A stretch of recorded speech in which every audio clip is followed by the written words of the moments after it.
Hello, ladies and gentlemen, and welcome to another episode of Final Fantasy XVI. I'm your host, Starnum Lander, and it's time to continue?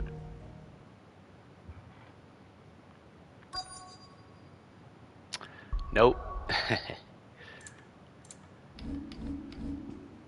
It's time to load.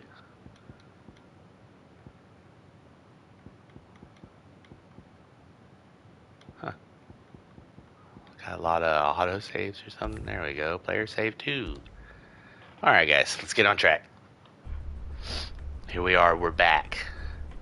After the flashback. And if you've played the demo, then this would be the new territory right beyond that.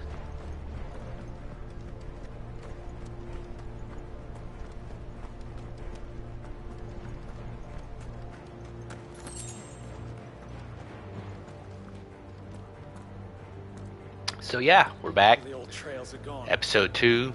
It'll be hell finding a way out. Do you think a retreating army and their dominant will fare any better? Really been enjoying the game so far. There's a couple parts in particular I'm very hyped to show you guys. By the flames. I haven't finished it yet, but I'm a little ways into it.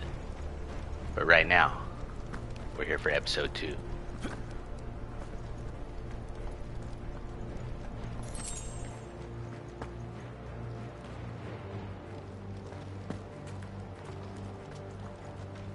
No dedicated sprint button in this game. You just move as fast as they'll let you. Now later on, there is a sprint function, but it's automatic. Did you hear that? Down there.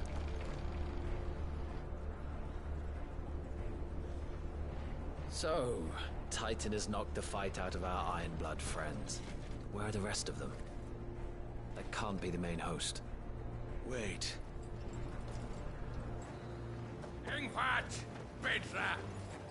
Our fortunes have turned, Sergeant. It's her. The Dominant.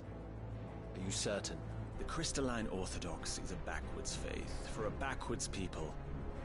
In the Iron Kingdom, they teach that Dominants are unclean aberrations, born of blackest sin. Only their priests are allowed to perform the rites of priming. And I see many. We end this quickly.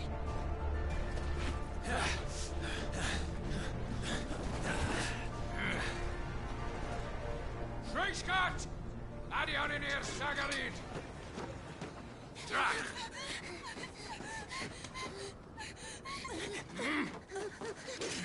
Please.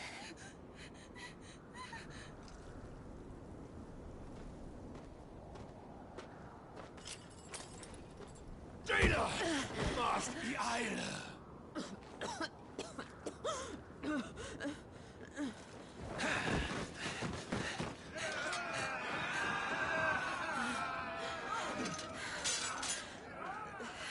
What Alvation now kin Alad Scully asked.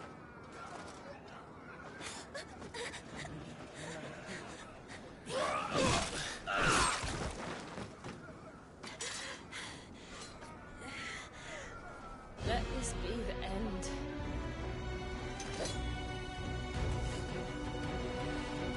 Avis! Care to kill some Iron Blood? Gladly. Wyvern, you focus on the target. Understood.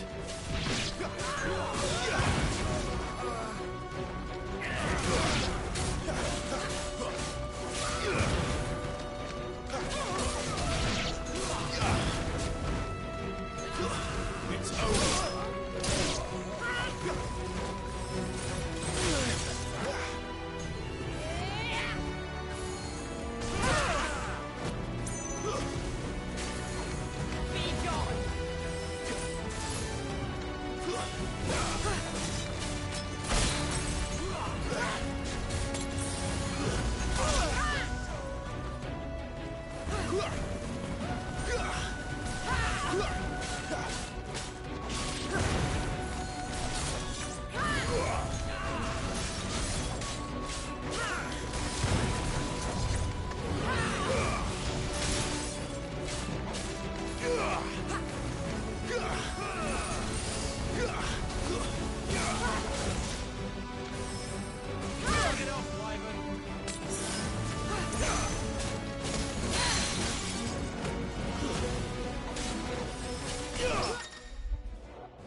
parry. Use R1 just as an opponent attacks to parry the strike, temporary slowing time and leaving the opponent open to a counter.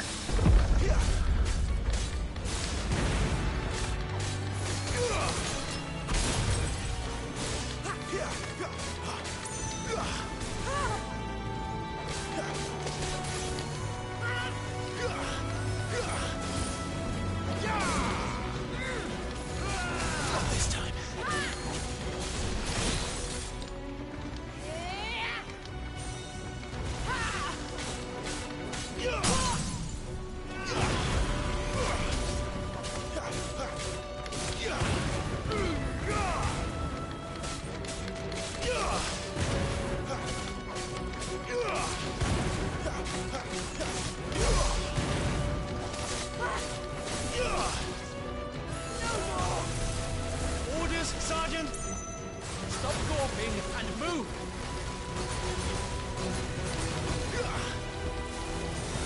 Fucking icons! Icon? She's not even fully primed. Tuesday.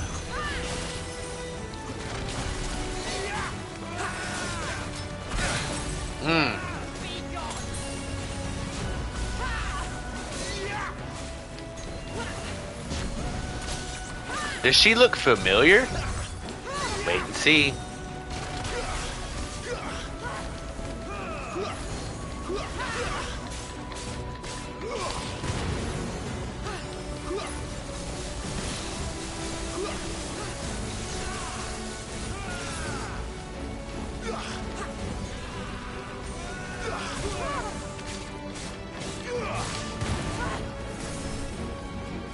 I will not have their blood on my hands.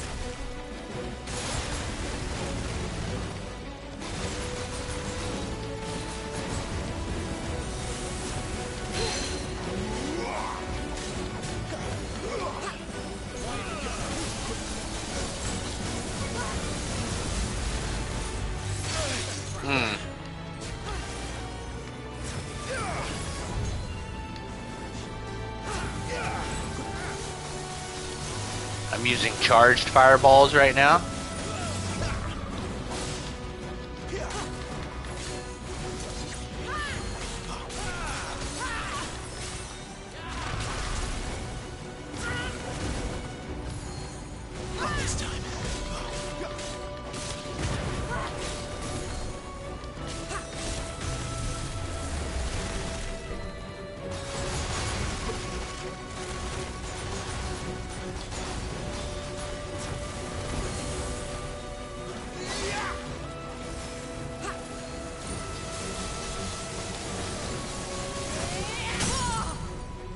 She's down.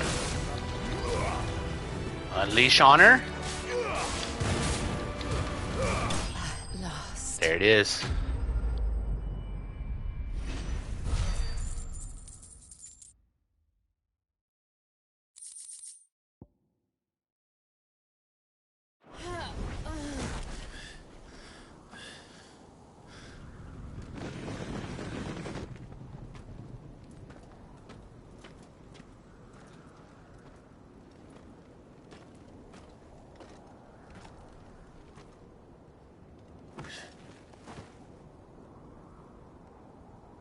Is she dead?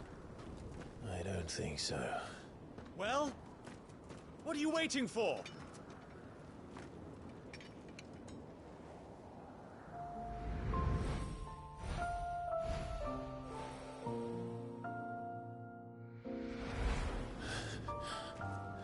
No, no, that's not you. Not here. I'll bloody do it then.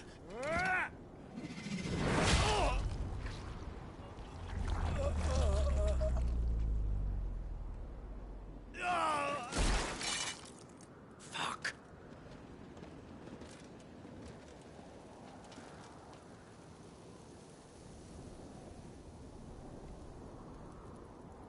We've got company, Wyvern.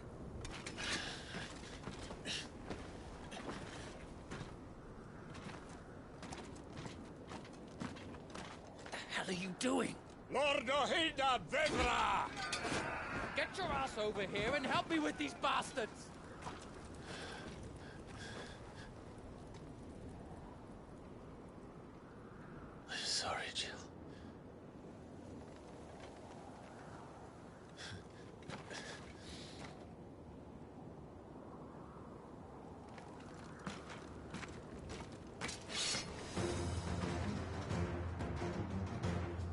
is wrong with you, Wyvern? Dominant. I know her. Know her? Look around you! Do you think any of these animals care? I need you here!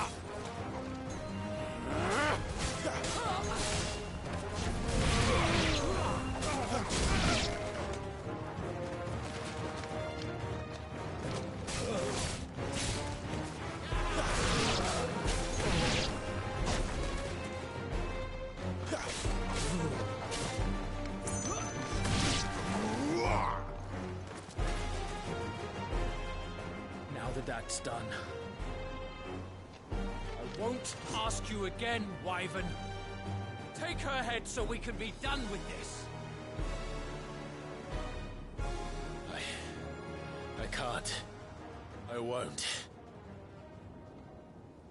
You would betray the Holy Empire? Betray? I don't recall ever pledging allegiance to your Emperor. My service may have been bought with this brand, but not my loyalty. I just fight to survive. And you think I don't? The Empire will have our heads if we return empty-handed. So if you won't take hers, I'll have to take yours. I told you, Sergeant. I'm not dying here today. And neither is she. Let's find out.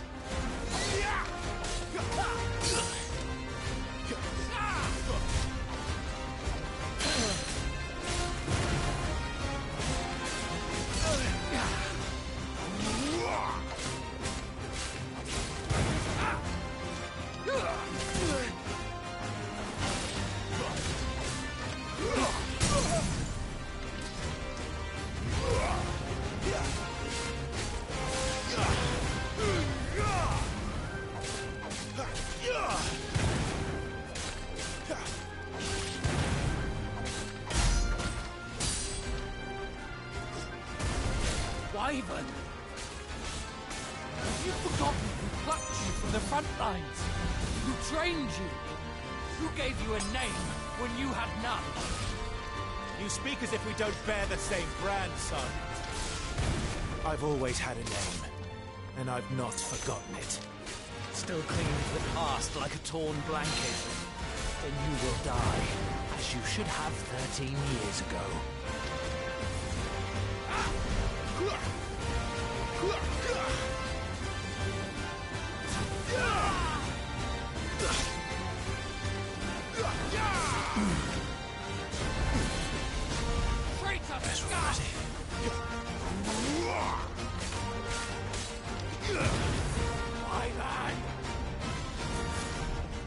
Too slow. Not this time.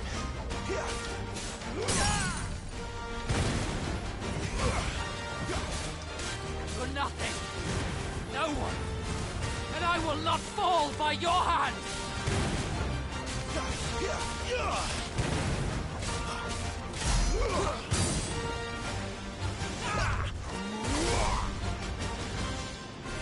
I'll take your head. Not this time.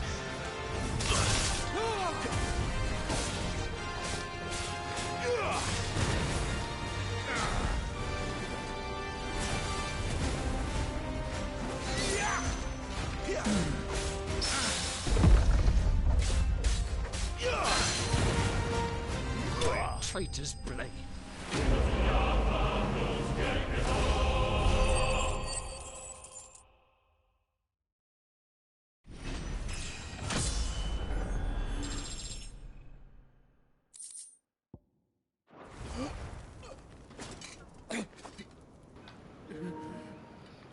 That's really a cool little fight there.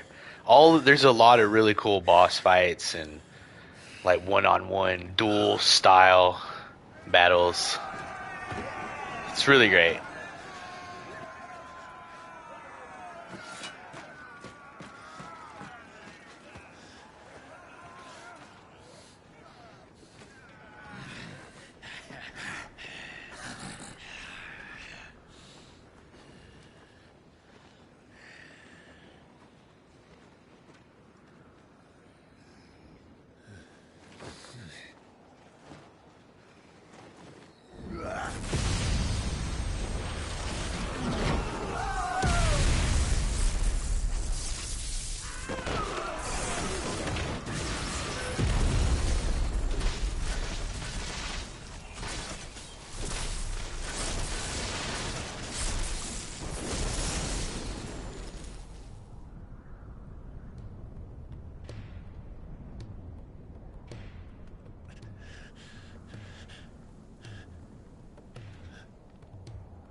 This way.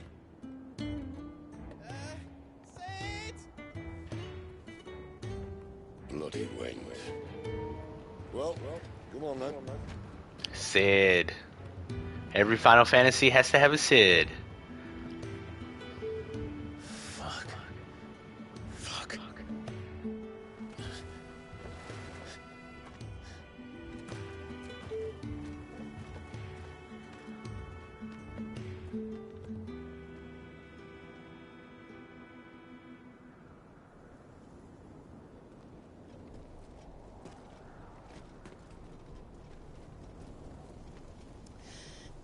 Hugo, dear, my proud desert lion.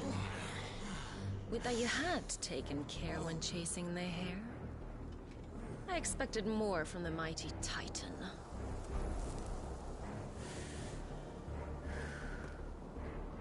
You put the Ice Queen on her back, no doubt.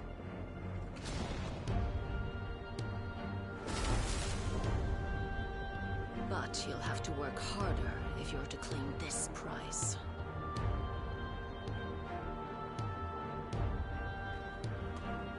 My lady, the thunder. We'll be hearing more soon enough. You always were a fucking snake, Sid. Gather the men. We have work to do.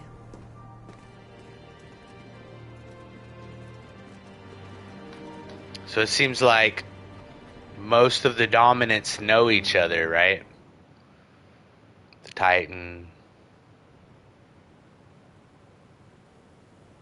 Jill. Is it really you? Sid. So forth.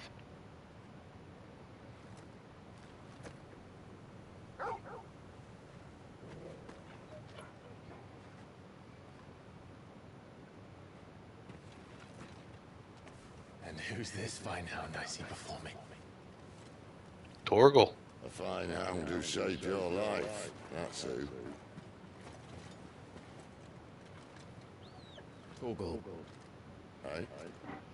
His name is Torgal. You two acquainted?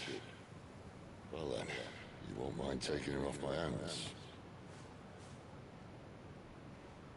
Funny. I'd always pictured you as more the chocobo type. Clive Rosfield.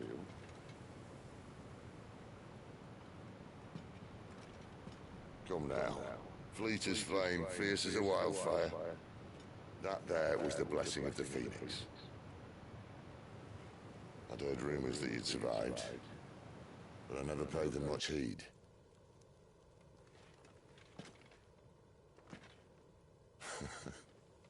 Calm down. I didn't come all this way for your handsome mug. Now her, on the other hand, she seemed worth muddying my boots for.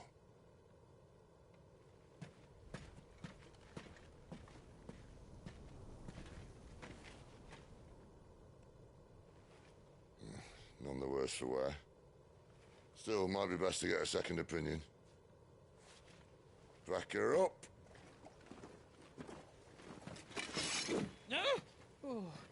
Not another step. I mean it. Well, I'm not about to leave her here. Not one with a warm bed waiting. It's all right.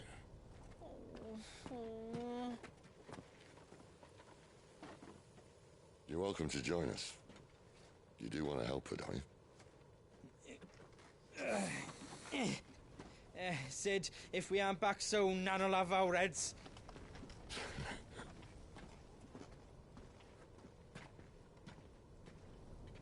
I'll explain everything once we're back at the hideaway. Come on.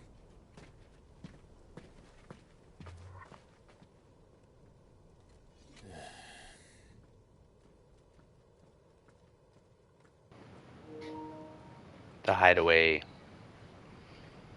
Every good group of adventurers needs a hideaway.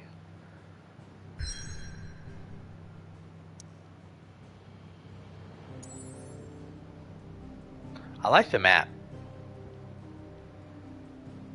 Again, it's very Game of Thrones, right? The mother crystals.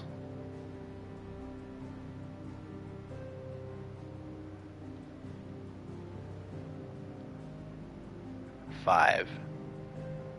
And here in the middle, see how it's black right there? It's the wastelands. I mean, most of everything is probably touched by the blight, but yeah, in the middle of the wastelands is where we hide away.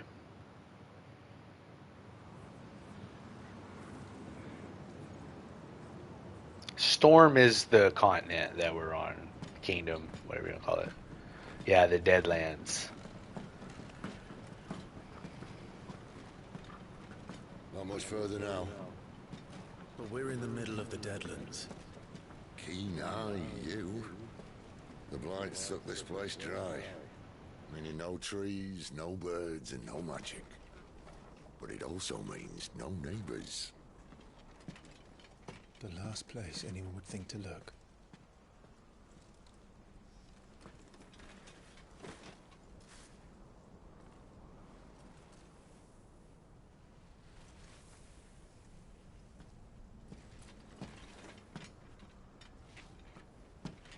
Home sweet home.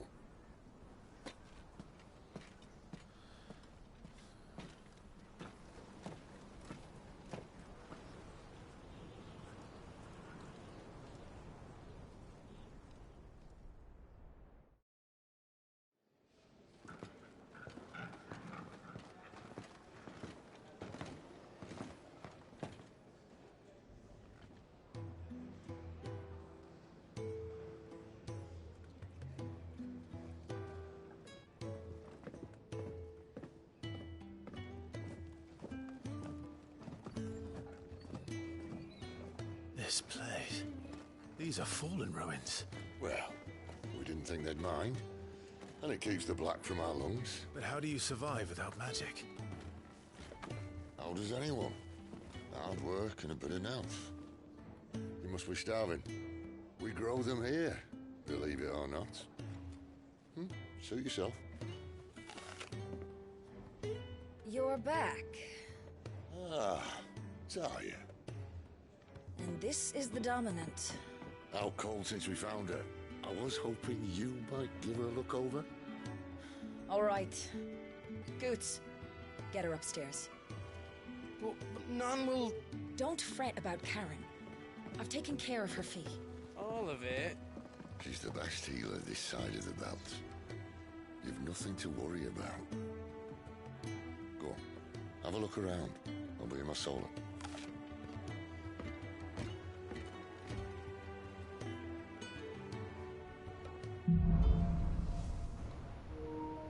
Go ahead, have a look around. I'll be in my solar. Local map. The red icon is the main mission. Speak with Sid in his chambers. His solar. Does that just mean that, like, it's a chamber that gets light? Might have something round here. Gotta love that cross chatter or whatever you call it. How they... Washroom floors all mended. It'll hold. For now. The NPCs will talk when you walk past them. I suppose I'll be needing a new sword. Then you'll need to speak with Blackthorn.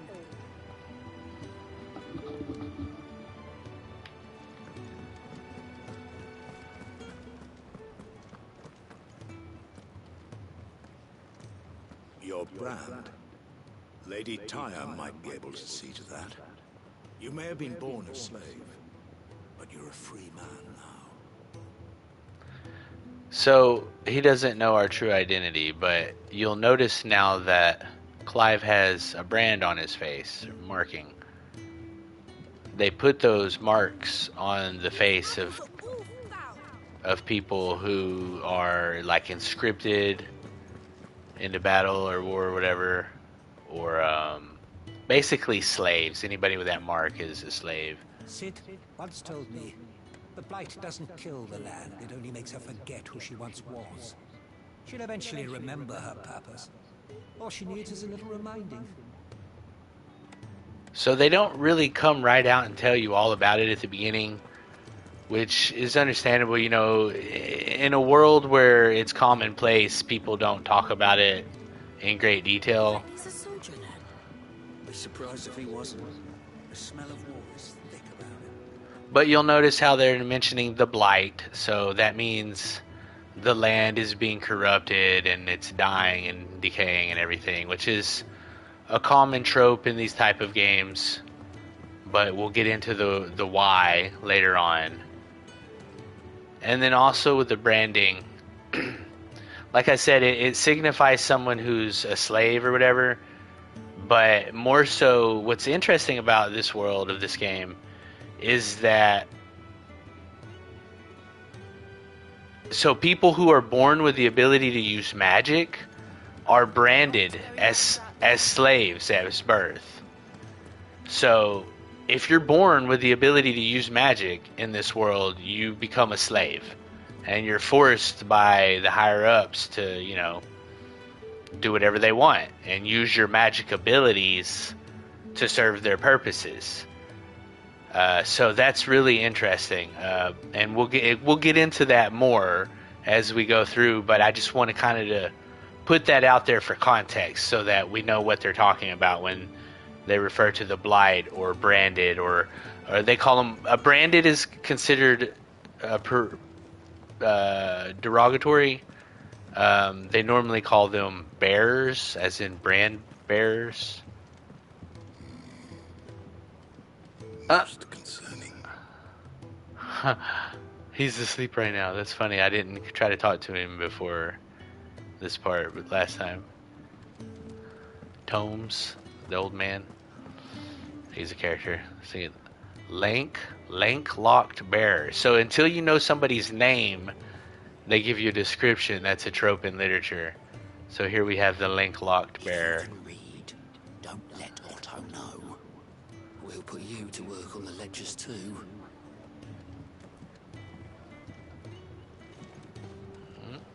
Chef doesn't want to talk.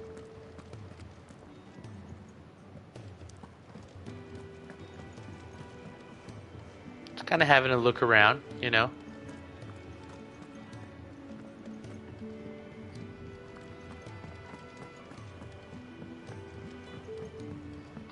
I suppose I'll be needing a new sword.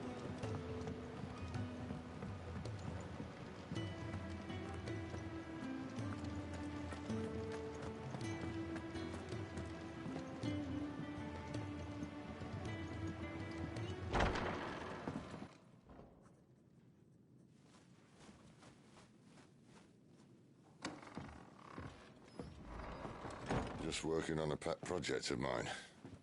Though she's not above biting the hand that feeds her.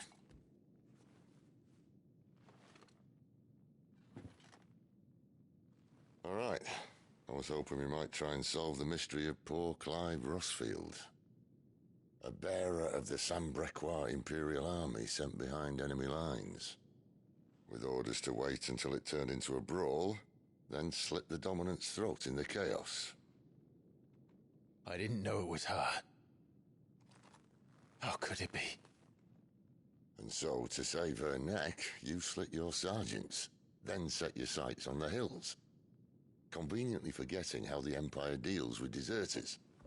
Because with that on your chop, my friend, we both know you won't be getting far.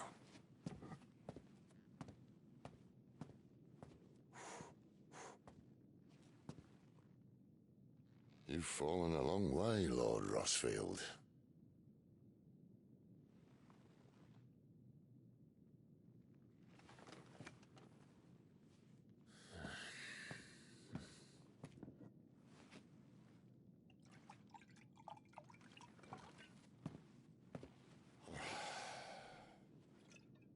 I'll not have it said that I'm a poor host. What do you mean to do with her? Do with her? Why, nothing. Her life is her own now. If I wanted to use her, do you think I'd be talking to you?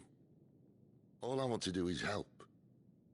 Dominants like her branded like you.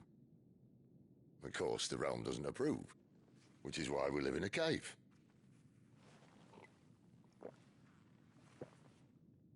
And it's also why we need help. From branded who know one end of a sword from the other. What say you, Clive? Will you join us?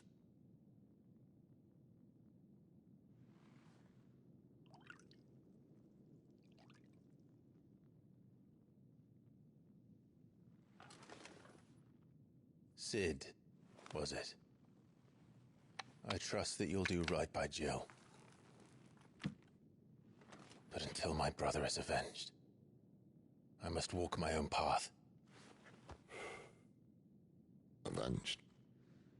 My brother was murdered by a second dominant of fire. Phoenix's evil twin. Oh, bugger me. Another rumor proven true. I only stand here today because of Joshua. 13 years I've waited for this chance. I've slept in filth, drunk from a gutter, killed more men than I can count. You're right. The Empire will not suffer a deserter. This will be my best opportunity. My last. Which is why you should join us. I told you I'm not interested, I know.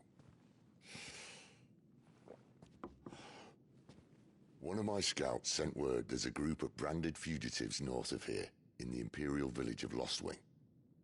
Among them is one he believes to be a dominant of fire. Is he certain? What say we go and ask him?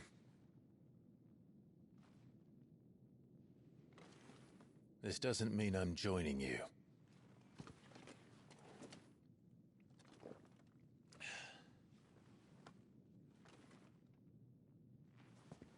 Let's make ready then. You'll find everything you need down in the main hall, as well as a few things you don't. Have fun. It's downstairs. Try not to get lost.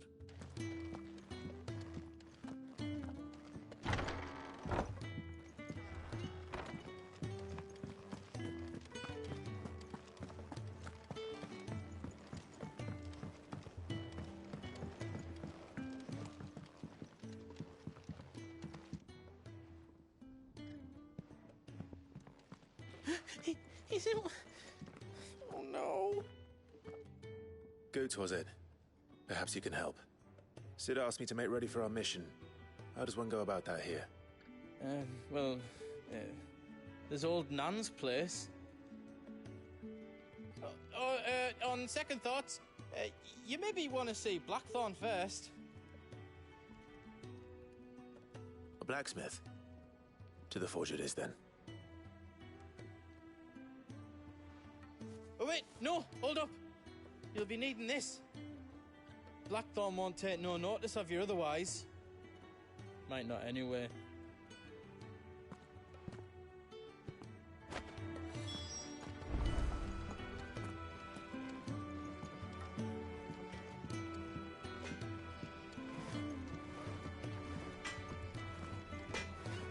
Are you Blackthorn?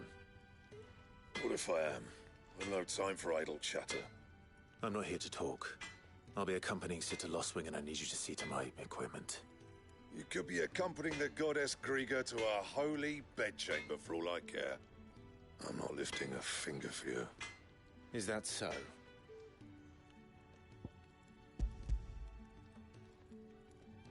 Do you want that or not? I can take it back.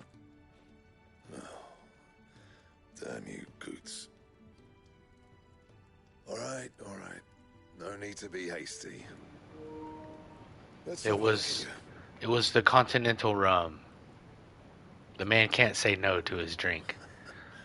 I doubt that lot could stay a Moogle's fart. Bloody Imperials. They'd rather see their bearers dead than kitted out properly. I'll do what I can, as a favor to Goot's mind.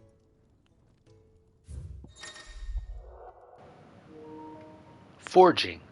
The crafting of new gear, as well as the upgrading of existing gear, can be done at a blacksmith, as long as you have the recipe and the proper materials. Select the highlighted item from the list and hold X to craft or upgrade. So we want an iron belt. And the belt, Caesar Square. You want anything else? You bring your own materials. I'll bear that in mind. Thank you. A word of advice. Don't let Sid decide what's best for you.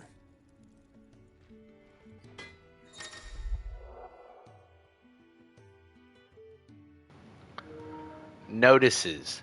When something is changed in the hideaway, a notice will appear in the upper right-hand corner of the screen. In addition to stock updates for Karen's Toll and new forging recipes for the Black Hammer, there are also notices for new quests, new missives, and many other things.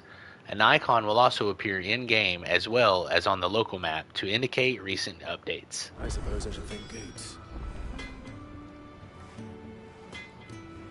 So there you can see the little dot, the notification dot on the blacksmith icon that will appear when there is something new. Well, I ain't the cook, am I? Though, if you've tasted Kenneth's Brown, I might as well be. Sid needed a smith, and I needed a smithy. Call it a marriage of convenience. Doesn't hurt that the forge here is the hottest this side of hell, or that it works without magic. I won't have no bearer suffering for that matter. You bring it here, along with your own materials, and any scraps left over, I keep. So, that's another thing. You know, just like in other things, such as Magic the Gathering or whatever, or Final Fantasy VIII, they draw magic from the earth. It's where magic energy comes from a lot of times. And in this case, if, the land is blighted, then there's no magic there. So that's what they're talking about when they say there's no magic in the Deadlands. So, will it be? Got anything else for me? Some iron bracers. Though little more than crude leather straps reinforced with even cruder iron plates, boundless tales of dexterous doers of daring, deftly deflecting dorlicks and redirecting dents with naught but these wristlets, have made the equipment a popular choice for those who dream of being a hero but currently lack the monetary means. Why monetary means? It's made out of materials rather than buying it, you craft it or something. Notice how it's green, and just like in other RPGs of note, the color coding system, green is better than white, blue is better than green, and then purple above blue, and maybe even orange or something like that above purple. Usually referred to by name in order from white to purple would be common, uncommon, rare, epic, legendary, something along those lines. And that color just typically, as I said, denotes the rarity and the quality of the item. No scratches, right? I like to immediately equip the item after we craft it or make it or buy it. Nope, that'll be it. Thank you.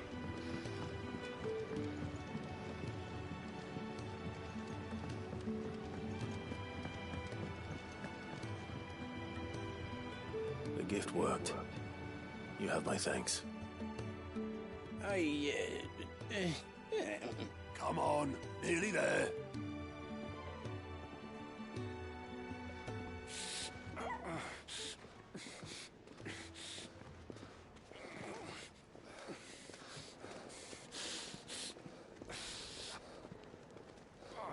You, blankets, quick as you like.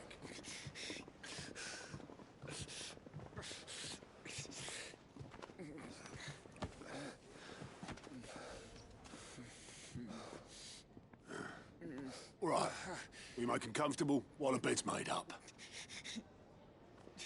Well, You just gonna stand there? Someone fetch some water. I'll get the bucket. You go and see if Otto needs out, eh? Wait, me?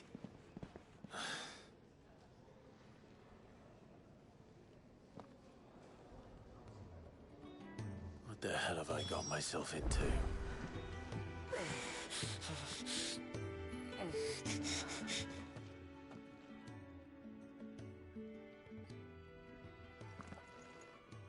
Who are they? Huh? They're freed Imperial bearers. Who the hell are you? Shit, at this rate, you won't make it through the night. Think you can find your way up them stairs to the infirmary? We need Tyre. Well, go on. Shift your ass. Was Ty the one looking after Jill? So that's funny. In-game parlance, shift your ass. Clearly, by context, meaning hurry up and do it. But shift, is funny because we have an ability called Phoenix Shift. That's when you do the teleport strike. So perhaps other people could do shifting abilities, teleportation, dashing type magics, whatever you want to call it. Another note I was going to add about magic in this world is that people who aren't born with the ability to use magic, they can use crystals from the mother crystals, and they use those to do magic. So anybody can use magic as long as they have a crystal, or if you're born being able to use magic, they brand you and turn you into a slave, which is really crazy, right? But anyway, this is the Dr. Tarja. And you'll notice that he had said something about Sid, or somebody had said something about she could help him do something about the brand on his face. And you'll notice that some of the people around the hideout have scars on their face where the brand would be, but it's missing. So that's something to note about Tarja and her medical abilities. Your friend needs her rest. There'll be time for tearful reunions once she's recovered. I'm not here for Jill. You're wanted downstairs. There are injured bearers in need of attention. Well, why didn't you say so? I did say so. Just now.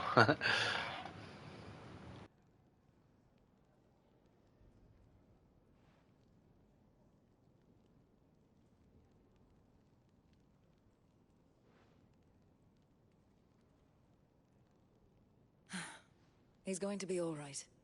But I'll need to examine them both in the infirmary. See, like that lady over there. It's just begun. And Tarja herself, for example. I guess she did it to herself.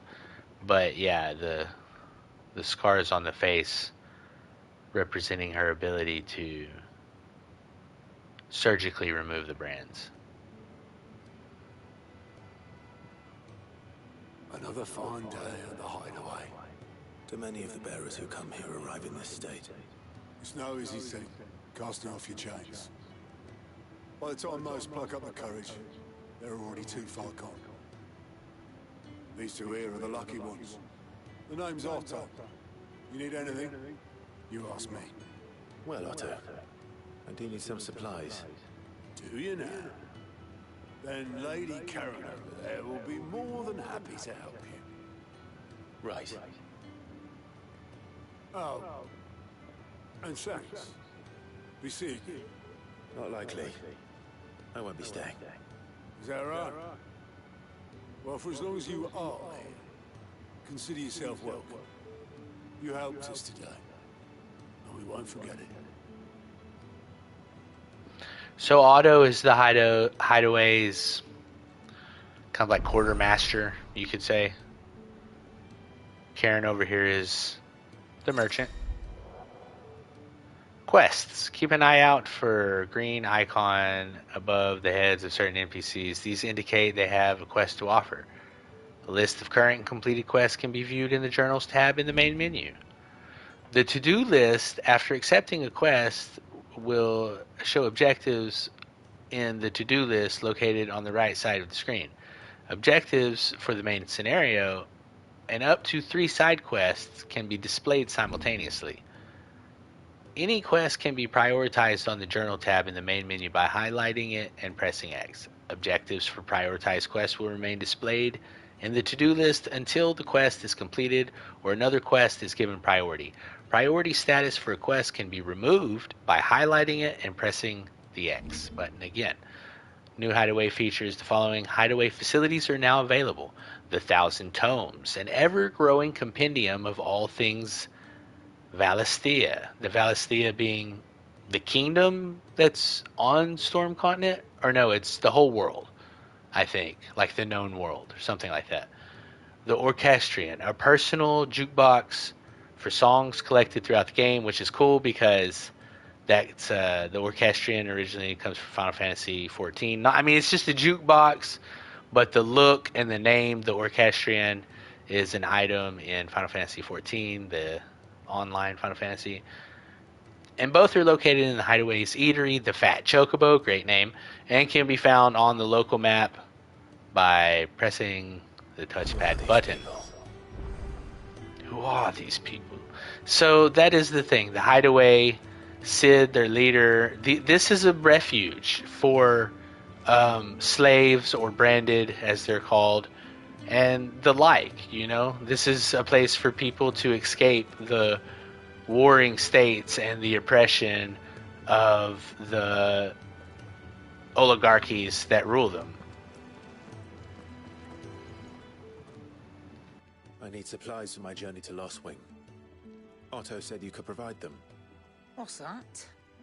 Does the newcomer think it proper to make demands of a poor old matron before even introducing himself? It's Clive. Well, Clive, I hear that dog is yours.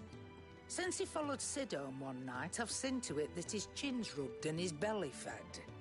Though I suppose that's your job now. Unless you lose him again. I won't. Not again. Thank you for watching him. So, were you gonna buy something? You didn't think I'd shower your lordship with my hard-won wares while you swagger about with a pocket full of gil? Life doesn't work that way, lad. Now, let's see some coin. I like Karen. She's a real delight. Shops. Both consumable items and gear can be purchased at shops around Valisthea. Shop stock changes as the story progresses, so be sure to check in frequently. A broadsword.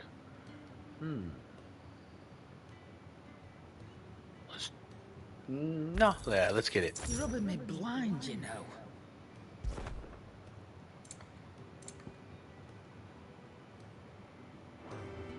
That's all. Why, you're barely a guilty your name.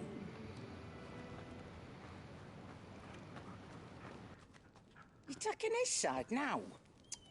And after all I've done for you. All right.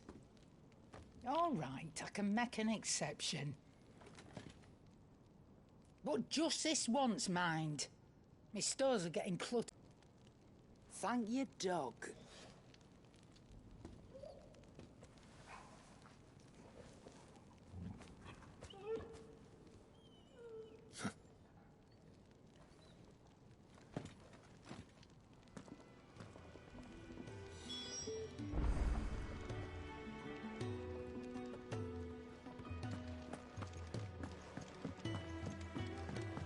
Do you think we should go and help? It sounds like Otto has everything under control. As always. Don't think I haven't noticed you stealing sips from that pot. Ah, a new face. And, dare I hope, a willing pair of hands. The Fat Chocobo is a demanding mistress, and we are too few to keep her on her feet. Might I persuade you to deliver a meal or two to souls in need of sustenance? For your trouble, I can offer you the contents of my strongbox and my enduring gratitude. I don't see why not. Marvelous. And who exactly do I have the honor of addressing? Clive.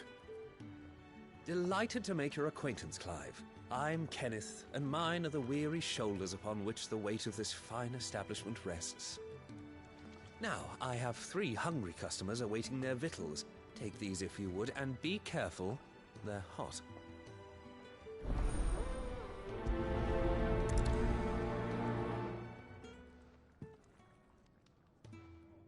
Oh, meal.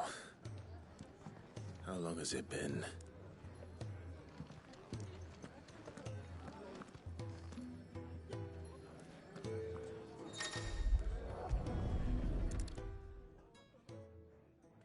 Your food.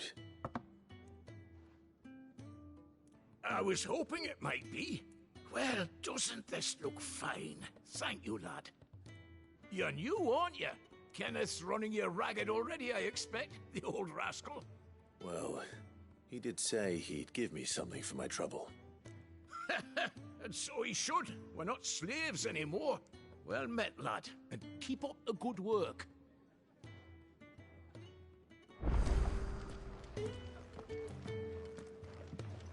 When he's not out chasing rumors, sits up there in that hole of his, brooding and scheming. Lay off, man. Got plenty to brood about. So here's the orchestrion. Changing the tune. Background music played in the hideaway can be changed by accessing the orchestrion. The track list is expanding using orchestrion roles acquired from the main scenario quests, shops, or treasure coffers. Where the heart is.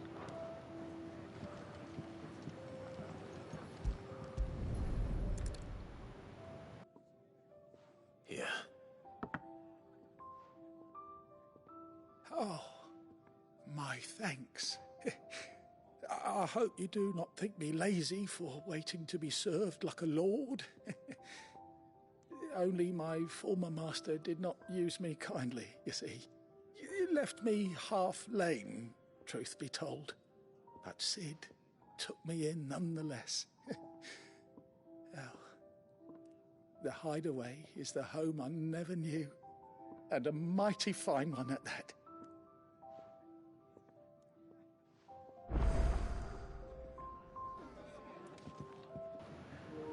Another bit I wanted to point out is that you'll notice whenever we walk past a random pedestrian and they're talking in the background, it shows the dialogue on the side of the screen. Yes, but it's typically one person will speak and then another person will respond. And it's interesting because you'll see the first person will speak, and on the text, on their dialogue on the side of the screen, there will be fast forward arrows, letting us know that somebody else is going to say something following that. And if there's not more forward arrows at the end of the dialogue, that means they'll be done speaking after that. So that's just an interesting tip for anybody who would want to hear or read everything that the pedestrians are saying. And so I just wanted to let you guys know about that.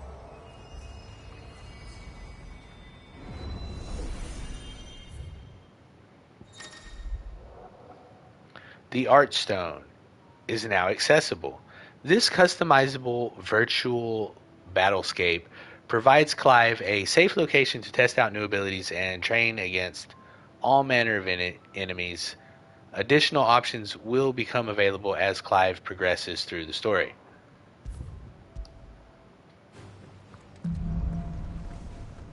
Training mode.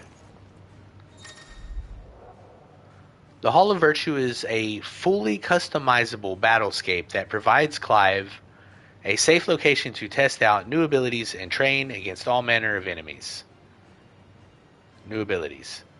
Press the touchpad to open the training menu to adjust both enemy and ally parameters.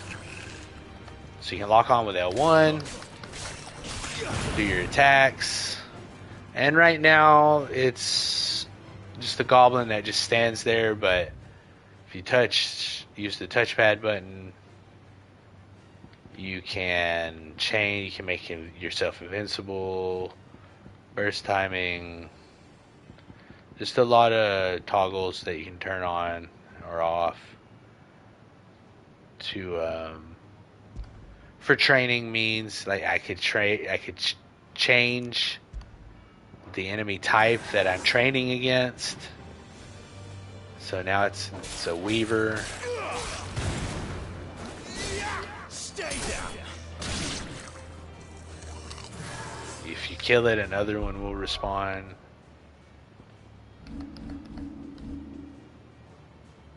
$260 points. Okay. And again, show you that select target. Gigas, for example.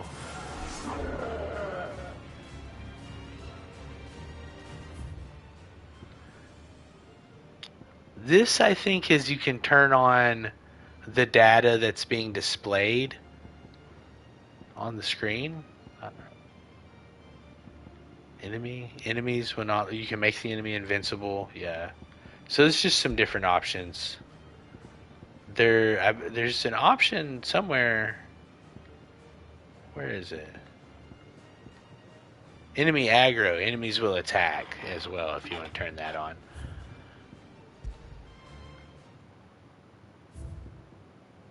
And that's all in the training hall for now.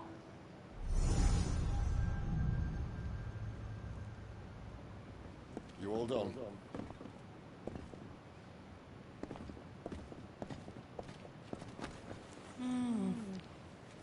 Leaving already, are ya? It's you I'll miss the most, Lady Karen. It always is. Don't stop you going, does it? This should be fun. Right.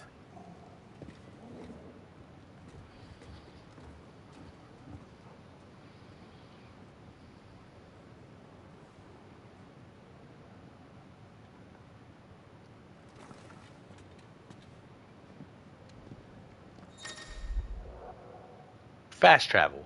Use the world map to instantly travel to previously locked locations. New locations are unlocked by progressing through the main story or discovering waymarks known as obelisks.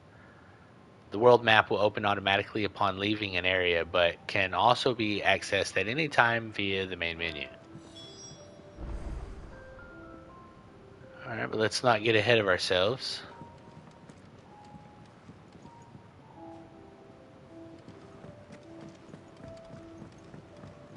Do you think we should go and help? It sounds like Otto has everything under control. See the fast forward arrows at the beginning line? We got to finish our quest first before our side quests first before we can leave.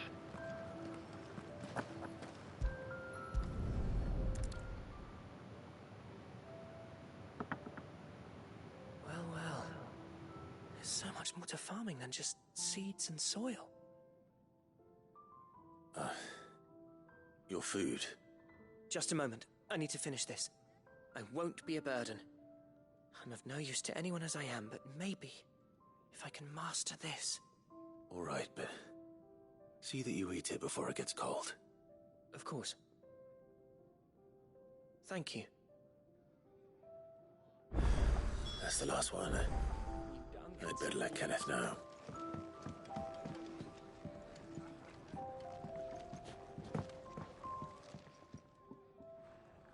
All done, I presume? Splendid. They were bearers. All three of them. Not slaves waiting upon their master's pleasure, but men waiting to be fed like equals. Indeed. Equality is the very cornerstone upon which our little community is founded. Beyond these walls, we are scorned as slaves. Speaking only when spoken to, eating only what scraps our masters deign to give us. The first hot meal here is the first many will have known. In the hideaway, we are free. Truly free to speak as we please, when we please, and to eat what and when we desire. More than reason enough to trust in Cid's vision, wouldn't you say?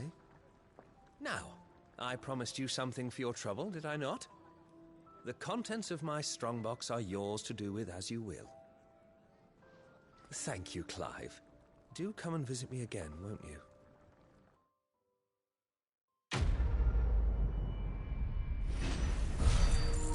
So that's something I kind of like about this game. They do a pretty good job of making the side quests feel important.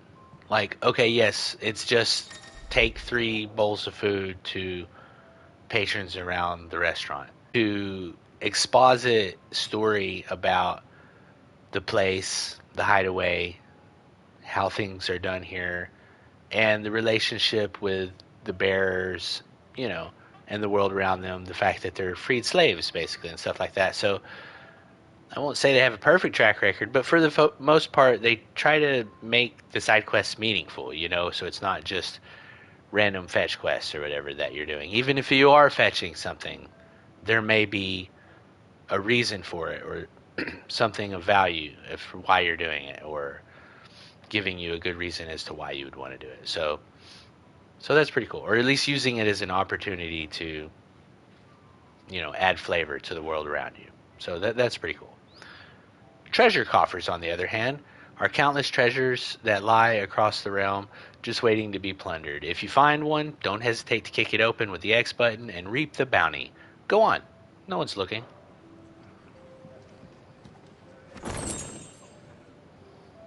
The badge of metal. We will go to equip our new accessory. So here we have our timelies, and those are for beginners who need some help with the combat aspects of the game if you're not used to action RPGs, but we are good on those, so we will equip our badge of metal, which increases our defense by 10, and it says, the strength of a city is defined by the guard that mans its walls. The strength of a city guard is defined by the pride in their hearts and the laurels in their breasts. This badge provides its wearer with one of the two.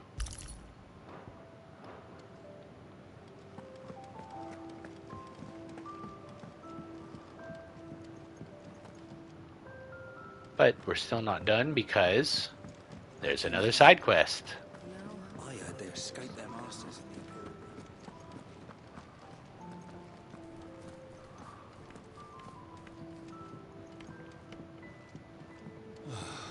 This whole place is falling apart. Damn it. We'll be needing more wood. But if I step away to fetch any, this lot will be down around our ears. Ah, you there. Perfect timing. I couldn't persuade you to fetch me some timber, could I? I'd be happy to. Oh, thank you. You'll be helping me and the hideaway both. Takes a lot of work to keep this place standing. More than we can manage, if I'm honest. It certainly looks like you've got your hands full. Ah, you can say that again. The Fallen knew their craft, make no mistake, but not even their handiwork lasts forever. That's why the walls need shoring up. Can't have the vegetable patch crushed before our first harvest now, can we? No, I suppose not. All right, where can I find this wood? Ask over at the White Ads. They'll point you in the right direction. Thanks again. I really appreciate the help.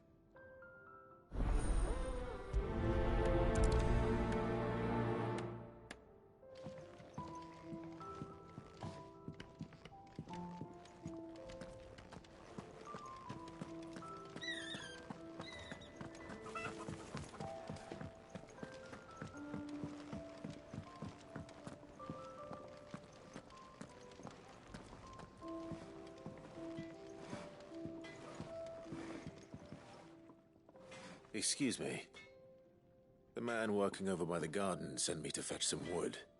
Ah, that'll be Geoffrey, Master Carpenter. Luck would have it, we've just finished cutting the timber he's after. You take as much as you need from the stack. Thank you. No, not at all. We appreciate the assistance.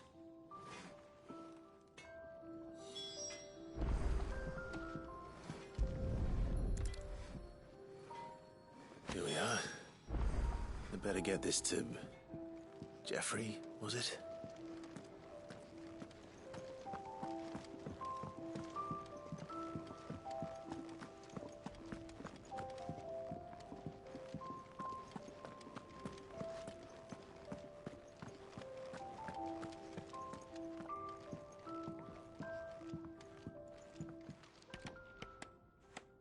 Oh, you're back.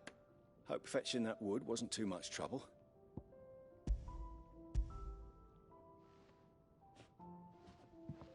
Will this be enough? This will do nicely, thank you. With a bit of luck, the walls won't be falling in on us just yet. That sounds ominous. Oh, it's not as bad as all that. And it's a damn sight better than the alternative. We're safe, we're warm, and we're hidden.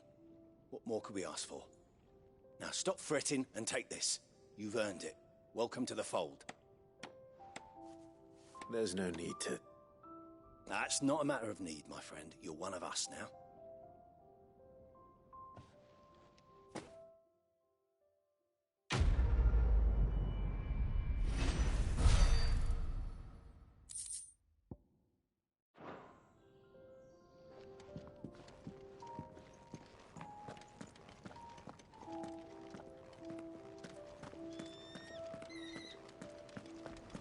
I heard they escaped their masters in the Imperial capital.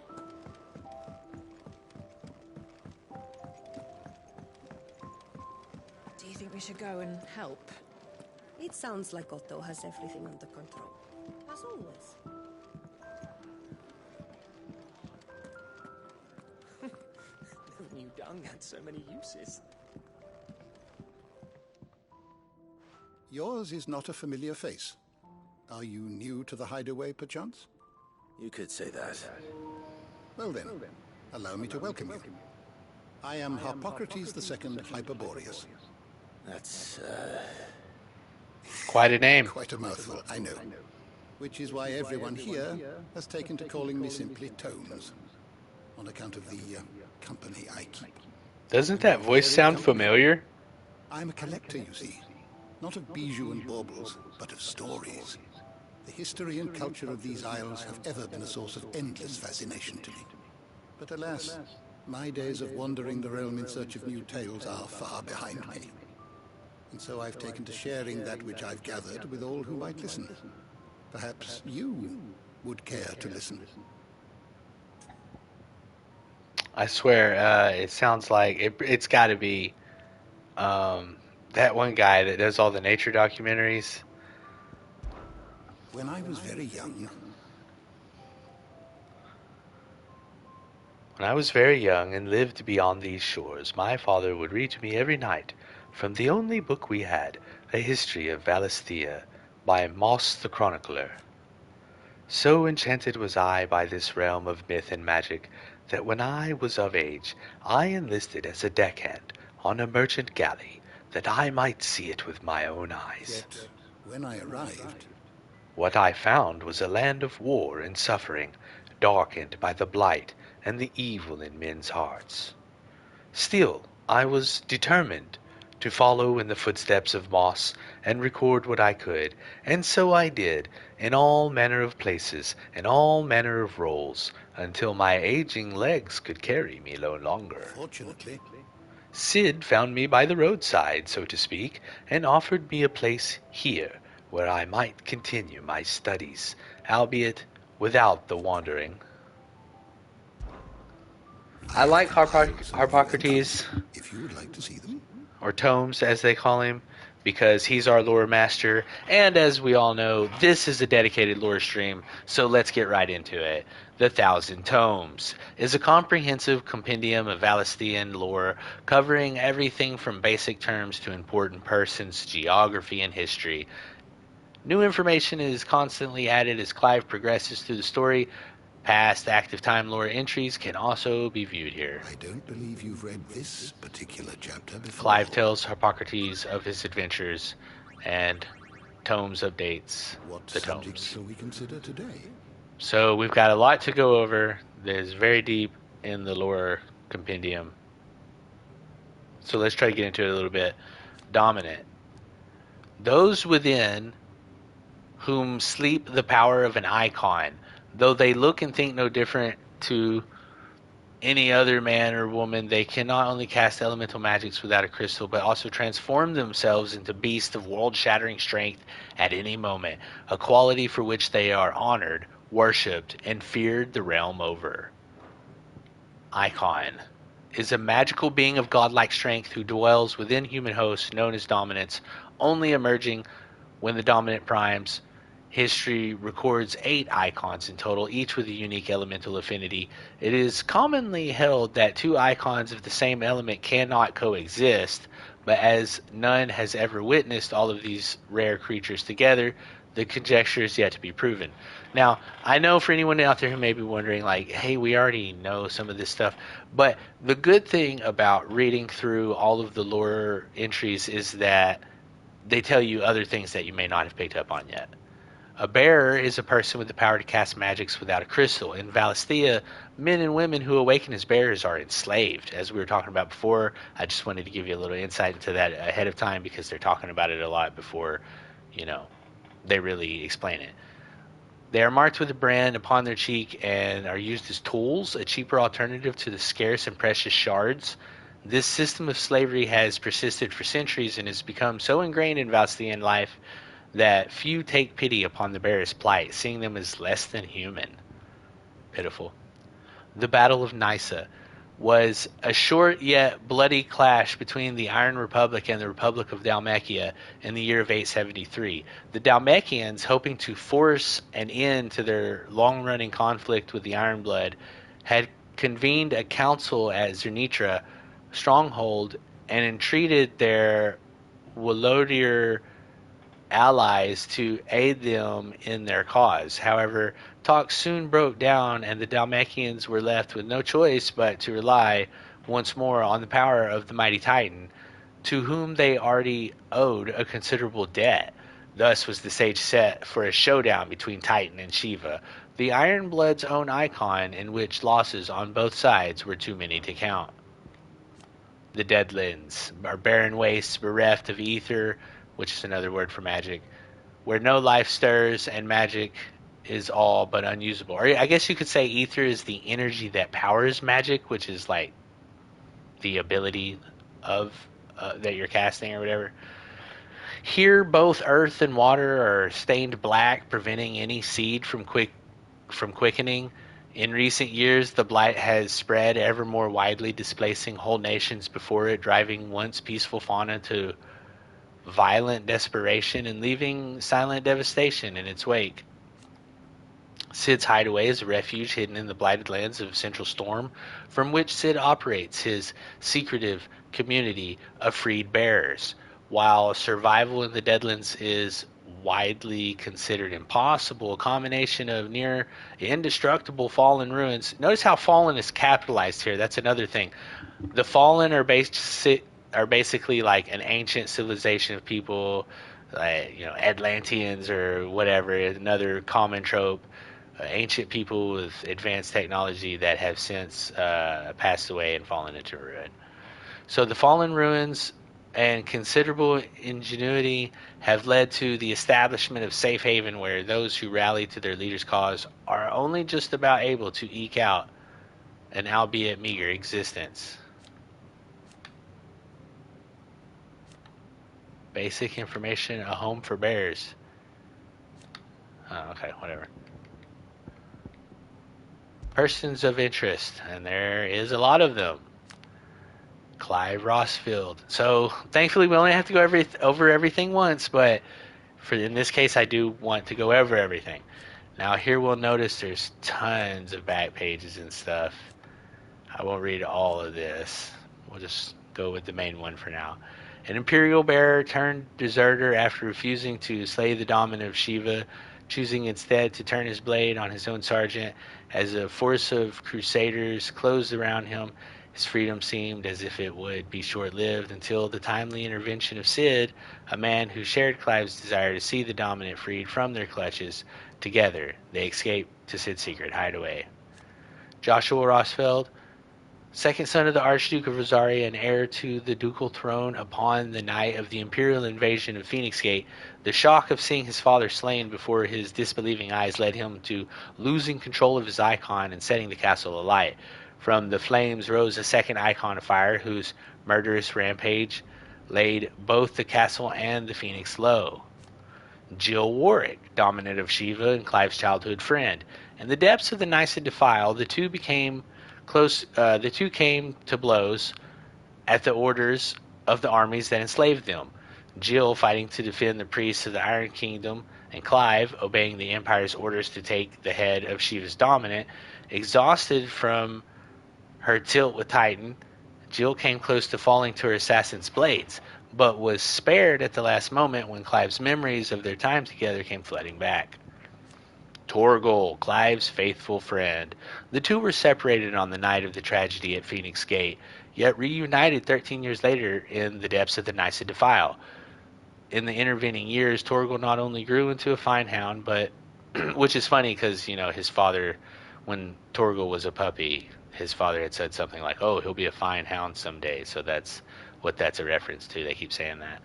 But met with Cid, who trained him to work as a hunting dog. After meeting with Clive again, Torgal gladly returns to the service of his former master. Ambrosia, Clive's personal steed. During the attack on Phoenix Gate, she raced to Clive's rescue, saving him from certain death at the cost of an eye, a price she gladly paid. You'll remember that in the first episode, she ran and blocked the falling rocks, hit her in the eye, but she saved Clive's life. We haven't seen her since, so we don't know. Sidolphus Telamon. Cornered by a battalion of Iron Kingdom crusaders in the depths of the Nysa Defile, Clive thought his end was nigh until Cid appeared, spirited him and Jill away to his secret hideaway in the Deadlands. Benedicta Harmon, commander of the Knights of Waylude, elite intelligencers, who sits by her liege's side at the highest tables of the state, most recently in their negotiations with the Dalmex at the Zenitra stronghold. But Barnabas is not the only one with whom she shares a special bond. Benedicta also has eyes and ambitions for Hugo Kupka, who's the Titan bearer. Hugo Kupka. Kupka's awakening as the dominant of the Icon Titan thrust him to the forefront of Dalmekian politics, winning his influence over both the Republic's armies and its policies making, as well as a personal fortune. He has little love for his country, taking advantage of his position to benefit himself and himself alone. His love for Benedicta Harmon, however, is absolute, and he would gladly betray his every ally just to be with her. The Royal Knight, Lord Commander of the Kingdom of Waylude's armies. He has accompanied his liege to Fort Zenitra and the Republic of Dalmekia to negotiate the provisions of reinforcements from the Royal Order of Knights. The King of Waylude, the aloof and unshakable Barnabas Tharmir, first of his name. Oh, where have we heard that terminology before? First of his name. Few can meet his steely gaze without his flinching. Otto. Chief Steward Chief Steward named Otto. That sounds very familiar. Chief Steward of Cid's Hideaway, who manages the day-to-day running of their operation in his friend's stead. Cid often being taken far and away by his bear liberating activities. Even when Cid is at home, he prefers to leave such busy work to Otto, much to the hard-pressed pursuer's indignation. Taria, resident physiker of Cid's Hideaway. Taria is an expert in all manner of medicines and medicinal intervention skills that are indispensable in their Deadlands home, where they cannot call on healing magics. After Cid brings an unconscious Jill back to the Hideaway from his expedition to the Nysa Defile, she is placed into Taria's care. Karen, one of Cid's most trusted allies, a merchant who calls the Hideaway her home, with a little help from her hardworking yet long-suffering apprentice, with Goots? Is that how they said to pronounce it? Speaking of Goots, funny that he's a big guy, and his Goots almost sounds like guts. But yeah, it just kind of makes me think of the guy, the Berserk character, Guts, Goots. Although in this case, the name is one thing; it's a big guy, but also he reminds me of Hodor from Game of Thrones, because he's like a big guy, but he's kind of simple, Anyway, she can source whatever supplies the residents of the Hideaway need, provided they are willing to pay. She wears a glass eye in her right socket. Oh, she got a fake eye. I didn't realize that. Goots, apprenticed to Karen, an ally of the Hideaway, a gentle giant who has a warm word for everyone, but is not afraid to put his foot down in the face of injustice. Goots' every waking moment is spent in service to his Nan, the Karen, and he can do little of his own accord without her express permission. And Blackthorn, resident blacksmith of Sid's Hideaway, a sullen and secretive sort who prefers to drown his woes in drink than to share them. Harpocrates, the Hideaway's resident historian, whose love for books has earned him the nickname Tomes. Harpocrates traveled to Valisthea as a youth seeking to unearth the secrets of his land of legend, and over the years has developed a deep knowledge of Valisthean geography, history, religion, and folklore.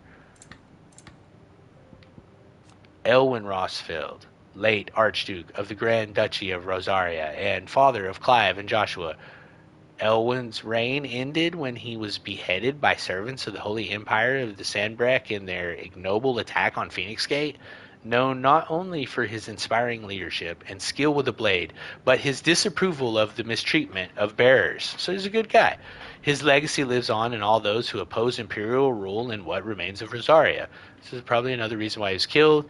He's a good allegory for stand-in homage, if you will, to Ned Stark, I would say.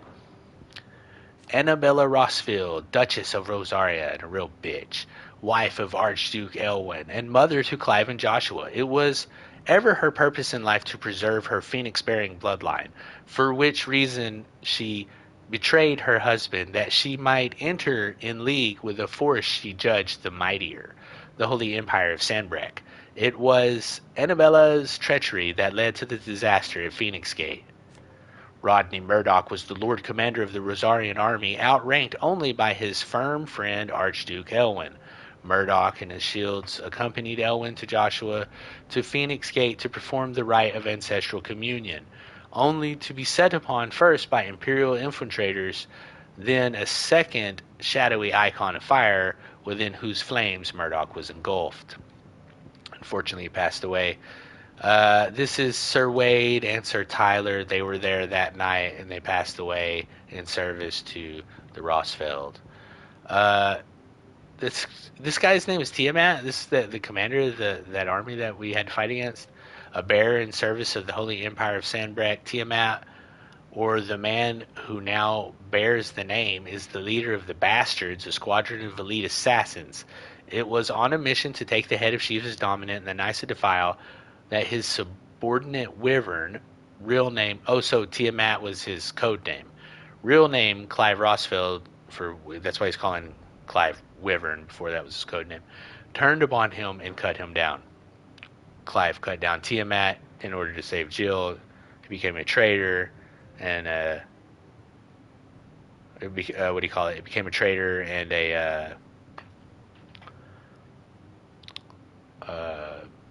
person who leaves without permission. Beost was the second longest serving of the Bastards, an elite band of slave assassins in service to the Holy Empire of Sandbreck. He and his sergeant Tiamat fought alongside each other for many years, and Beost trusted him with his life. Alas, there was little Tiamat could do to save him from the boulders that was to fall from the skies during their ill-fated mission to infiltrate the Dalmakian Republic and take the head of Shiva's dominant. And Avis, that was the dude who took the axe to the shoulder and neck. There's a lot to go through, so we can skim a little bit as well, maybe. We got the Dalmakian chief strategist and former field marshal of the Dalmakian Republic. While there was a time he took personal command of his troops, Hugo Kupka's rise to prominence led to his being recalled from the battlefield by reasons of his advancing age, for which he bears the vainglorious dominant a deep-seated grudge. Let's see, what else is important? We'll come back. We'll do most of it now or whatever, but we'll save some maybe for later. That way we can kind of pace it out a little bit. I don't want to bog you guys down with too much lore all at once. Here we have Geralf, second command of Waylud's royal enforcers, serving under Benedict Harmons, one of Benedicta's men's. The Moss Chronicler is a fabled scholar of Valestian history and legend. Even to this day, much of the surviving knowledge of the distant antiquity of the twins issues from his quill. So it's just a famous chronicler that Tomes was talking about. We have the Dominant of Fire, a mysterious figure who was first seen amid the chaos of the Imperial invasion of Phoenix Gate, immediately before the appearance of the second icon of fire. So keep in mind, Clive does not realize that he is the second Dominant of Fire. He saw somebody there that night, a hooded figure, and then he kind of passed out and turned into Ifrit. And so he thinks that it was somebody else who killed his brother and turned into the second Dominant of Fire. Lay of the land. Valisthea is a realm comprising the twin continents of storm and ash, over which the mother crystals and timeless vigil. At the foot of each, great cities have risen up over the eons, and around them powerful nations. Though the land has been blessed with the light of magic since time immemorial, in recent years a creeping blackness has begun to gnaw at its borders, the Blight. Storm is the westerly of Valisthea's two great continents. Oh, you mean like Westeros and Easteros? With its frozen northern reaches, its temperate, marshy seat of the Archduke stands at the heart of the storied settlement, whose marketplaces teem with activity. Alas, the encroaching blight has rendered vast swaths of the land to the northern uninhabitable, driving refugees south into the ever greater numbers and replacing an unbearable strain on Rosalith's all too finite resources. House Rossfeld, that's Clive's family's house. The Ducal Army is the loyal soldiery of the Duchy of Rosaria. They serve under the Standing Army's Lord Commander, whose task it is to enact the will of their sovereign, the Archduke. The Night of Flames, an imperial attack on Rosarian forces stationed at Phoenix Gate, made under the cover of night in the year 860. Archduke Elwin Rossfeld was killed in the fighting, as were his two sons, well, so believed, though the bodies of the later were never recovered, having thought to have been wholly consumed by hellfire in Ifrit's attack. The attack was widely rumored to have been facilitated by the traitorous Duchess Annabella, although official explanations attempted to shift the blame onto the Phoenix having run inexplicably rampant. Stillwind Marsh, it's just that marsh that we went through to fight the goblins, the Holy Empire of Sandbreck, a nation occupying the northern reaches of the continent of Storm. With the great city of Oriflame as its capital, Sandbreck is the realm's largest theocracy and home of the Mother Crystal Drake's Head. Under the rule of the Holy Emperor, the people of Sandbreck enjoy a life of plenty thanks to the crystal's blessings, which they believe to be a gift from the goddess Grieger herself. Grieger is not a very feminine name, I would say, but hey, that's all right. The Imperial Army, I mean, it's the Imperial Army, pretty straightforward. The Bastards, special assassins group for the Imperials. Dragoons, if you know anything about Final Fantasy, you know that, they're like dragon knights. They like to jump up real high in the air and come down on you. The Dalmekian Republic is a nation formed from a federation of 5 smaller states. It is located in the southern half of the continent of Storm and has its capital at Rondella. It is also home to the mother crystal known as Drake's Fang. There is no official state religion there, and citizens are free to worship as they please. Dalmekia's key political entity is the Parliament, which is formed of ministers representing each of the states, with the Prime Minister as at its head. So again, this is just lore that is setting up our world building, and we'll only have come back to this or read this unless it gets another update notification. Once we've gone through the bulk of this at the beginning, hopefully we'll stay on top of it and we'll just have updates from time to time. So Fort Zernitra is a stronghold situated at the western end of the Nysa Defile in the Dalmekian Republic. In the year 873, it served as the site of a meeting convened by the Dalmekians with their Weyluder allies in an attempt to enlist their aid in driving back the Ironblood, who had been a thorn in their side since the Battle of the Twin Realms 8 years before. The Men of the Fist, Dalmacia's standing army. While officially an organ of the Republic, each of the 5 states is granted relative autonomy with regard to the management in its troops. Aside from certain specialized squads, battle deployments are mostly comprised of small units employing a mixture of foot soldiers and battle mages. The former are known and feared for their curved swords and prodigious axes, and the deadly skill with which they wield them. Oh, yeah, we saw that in action. The Republican Parliament is the highest council of government of the Republic of Dalmacia. There's their Nitra Council. That's that, just that meeting they were having during the Battle of Nysa. The Nysa Defile is just that place in the Deadlands where the battle took place. The Kingdom of Waylude is the sole surviving nation in Ash. Waylude has its capital at Stoneher, home to the mother crystal of Drake's Spine, a warlike land.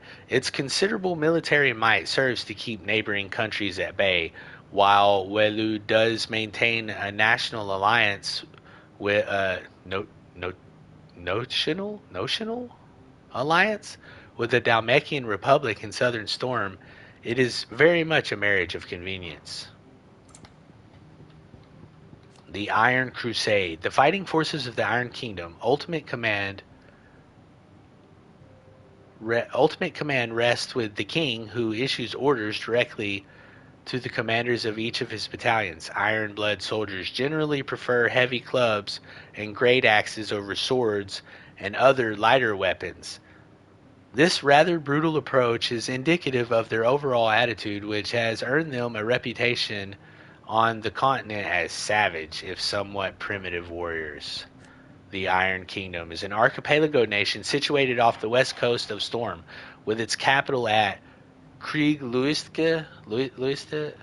The mother crystal Drake's Breath rises from a volcano island situated just within its borders and is worshipped as a god, just as the state religion, the Crystalline Orthodox, dictates.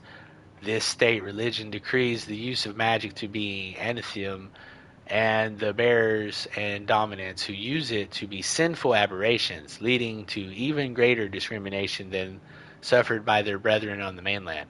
Given their stated desire to control all the mother crystals, or all the mothers, the Ironbloods' attitude to other nations is one of indelible antagonism. Drake's Breath, one of Valistia's 5 remaining mother crystals, located on the volcanic isle known as the Ironblood, as Ban Lodlud.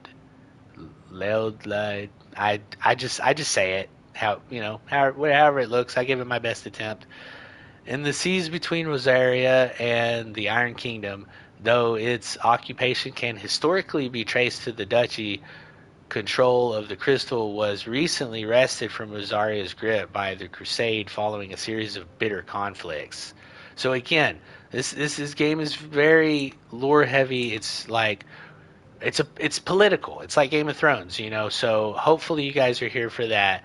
And if not, feel free to skip ahead. It's all right. We'll get back to the action here before too much longer. The Northern Territories, a bitterly cold region in the northern reaches of the continent of Storm. It was originally home to the mother crystal known as Drake's Eye, around which a series of small nations sprang up, nations whose belligerence proved troublesome for Rosaria over the centuries. In time, however, the mother crystal's power dwindled, and with it the power of these warlike nations. With the blight encroaching on their territory ever more, the remaining tribes were united and pacified by Archduke Elwin Rosfeld of Rosaria in the year 854. So a little bit of info about his rise to power. The Battle of the Twin Realms. The Battle of the Twin Realms was a conflict fought between the Holy Empire of Sanbreque and the Kingdom of Waylude in the year 865. So again, it's back even before Clive and them were born. They were very small at the time. Sanbreque forces, with the power of the Icon Bahamut on their side, took the Strait of Altha back from Waylood, putting an end to the blockade that had lasted several decades. The Waylooders, looking to hold back the Sanbreque advance by any means necessary, formed an alliance with the Dalmatian Republic. So these people have been allies and enemies for centuries, just back and forth, who themselves were waging war against the Iron Kingdom on the Western Front and prevented the Empire from progressing any further. The Crystalline Orthodox is a religion dedicated to the worship of the Mother Crystals. Its priesthood enjoy great power, with the patriarch leader and the chief shepherd of the faithful, the most powerful of all. While best known as the state religion of the insular Iron Kingdom, it was once practiced throughout Valisthea. To its believers, the Mother Crystals are literally gods, and the wasteful expenditure of ether through the use of magic is strictly forbidden.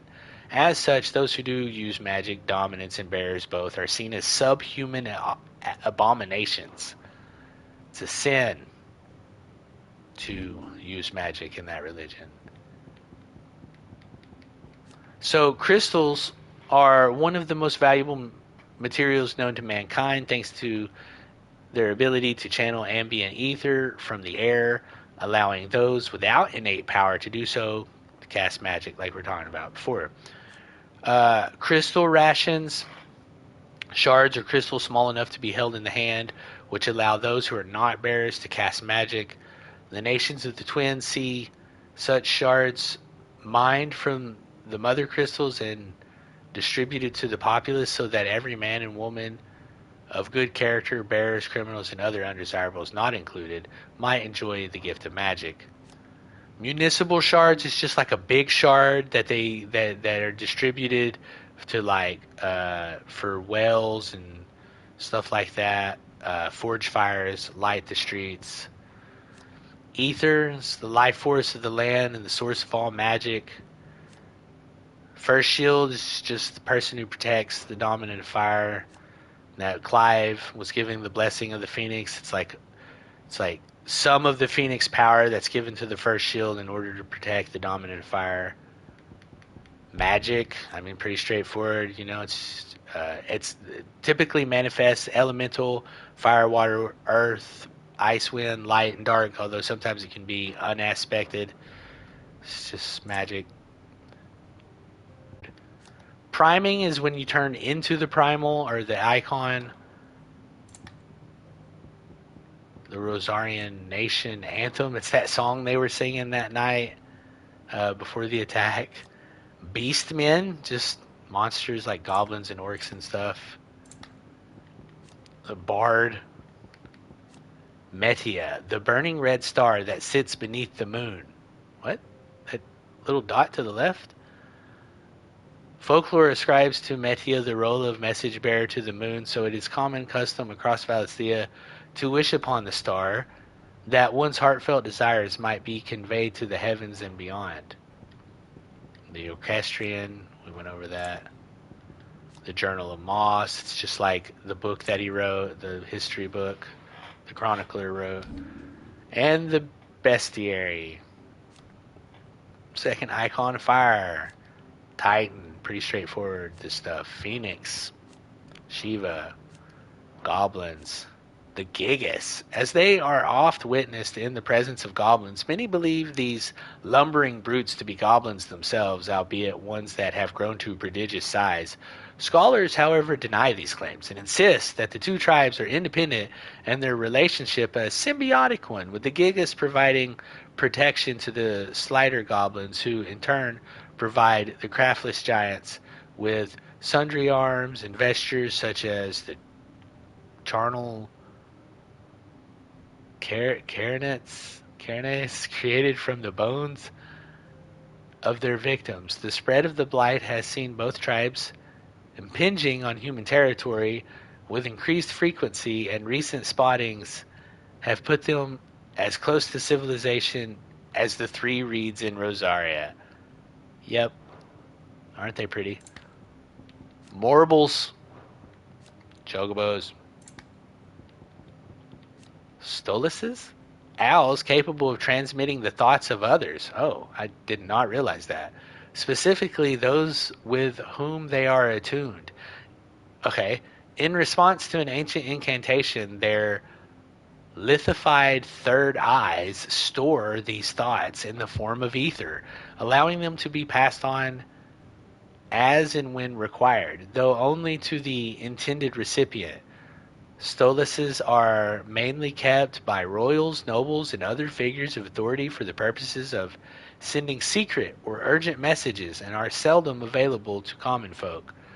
The incantation O mia lastilan tuisage elith can be loosely translated as My will is now thy burden. Sorry about that. And it shall be done. Alright, I think that's going to do it. Click this guy. Alright, so sorry if that was a pain for anyone. Hope it was appreciated by those who were interested. Moving on. Learn everything you needed? I think we did. Maybe more than needed. But now we are up to date on the lore of Valisthea. And that which is included. There's a good girl. Hungry, are you?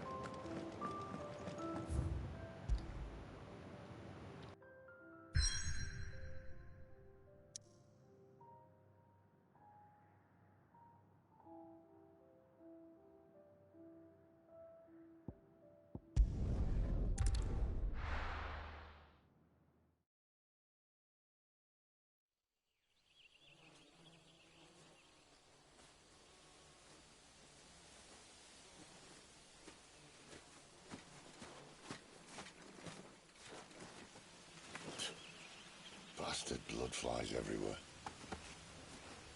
I told you we should have taken the Crystal Road. And I told you that we're outlaws. Well, you want every bounty hunter in Storm harrying us from here to the Holy Capital? Besides, what's wrong with a shortcut through nature's splendor? You know. The Deadlands claim more of the realm each day. But a place like this still exists is a miracle in itself. Bloodflies and all. We'll be back in Imperial land soon. You all right? Never better. Sounds like it.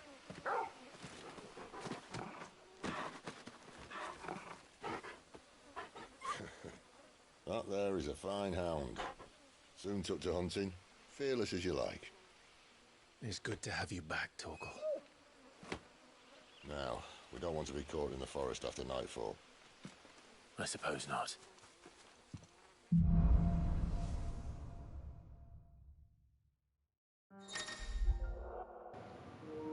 A hero's best friend. Torgal has joined the party and will fight alongside Clive.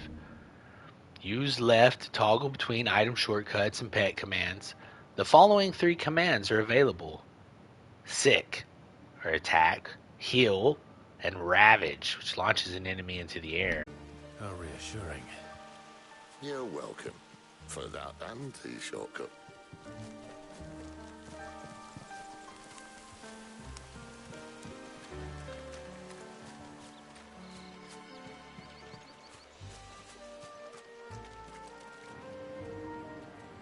Alright, so I'd like to go a little bit more for you, get through some action scenes and stuff to help make up for that slow bit with the lore, if you will. So I'm going to try to go for a little bit longer than normal, but that does mean that we're going to need a short bathroom break, and we'll be right back to get into some action.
All right, and we're back.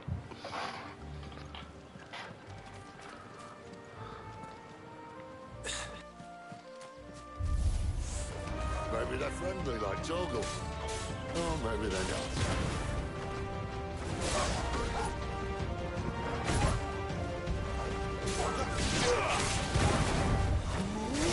Get him! Stay down! There, boy!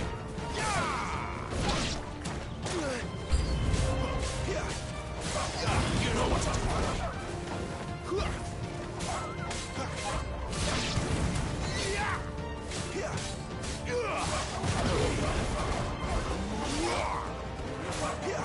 It's over. You're finished. That's enough.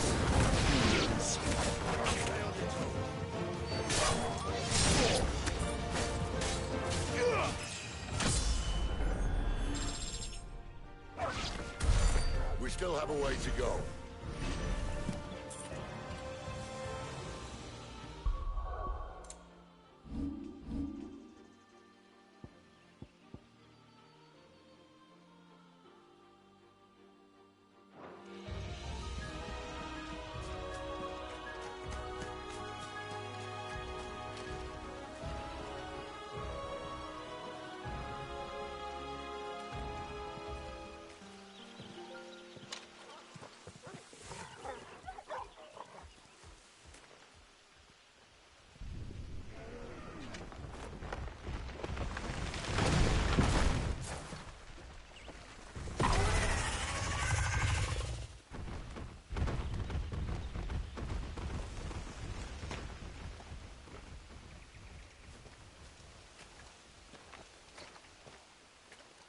What in good Grieger's name is he doing this far south?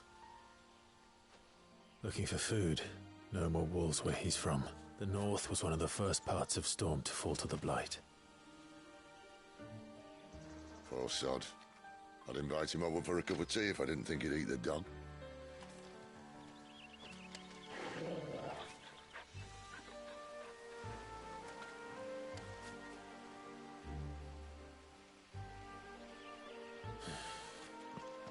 Let's try and stay out of its path. Remember when I said they'd be deadly beasts? Well, the sorts of these parts are much better. And you only think to mention this now.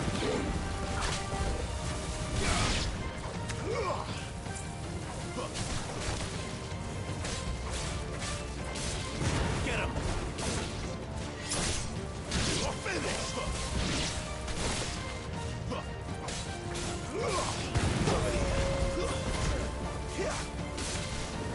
It's over.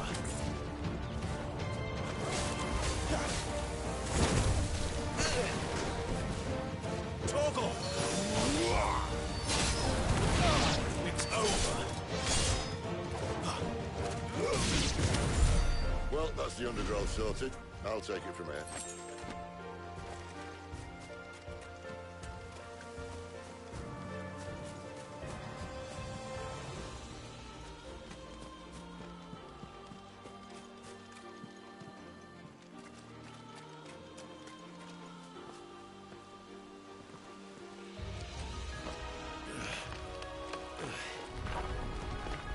After you.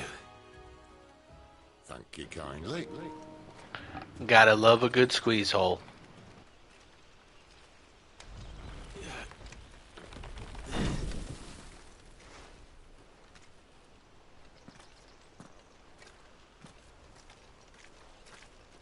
The ruins. They're everywhere, aren't they?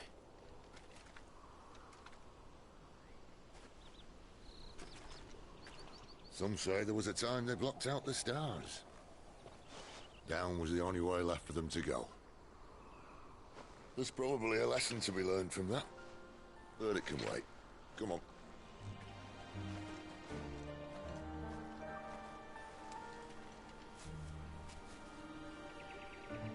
Mind your head.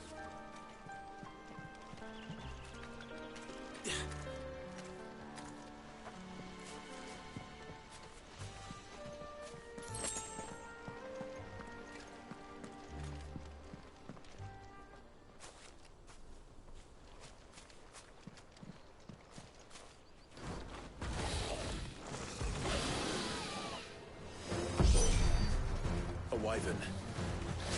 I can see that. Doesn't happen to be a friend of yours, does it? You know what to do, boy. Not this time.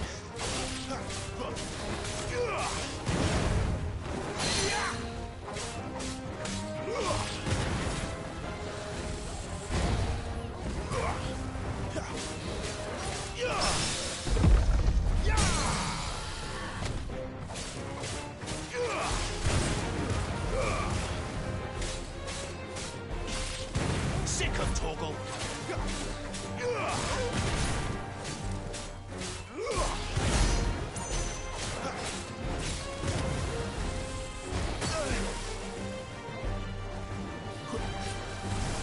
Too slow.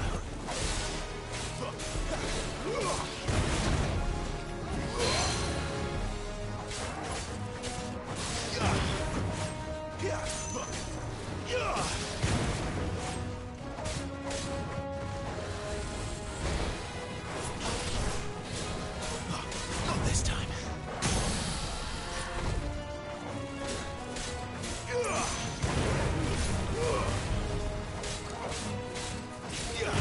There, boy.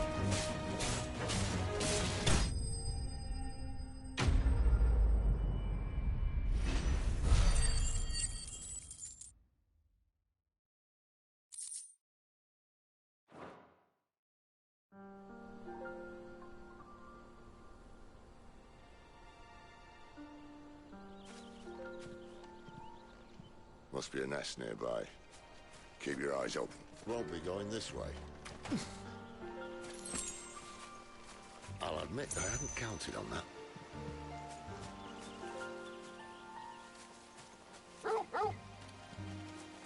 At least one of us knows these woods. Thank you, Torgal. Animal instinct. Why trust in your own instincts when you now have an actual animal at your side? If you're lost, hold down the L3 button and let Torgal point you in the right direction.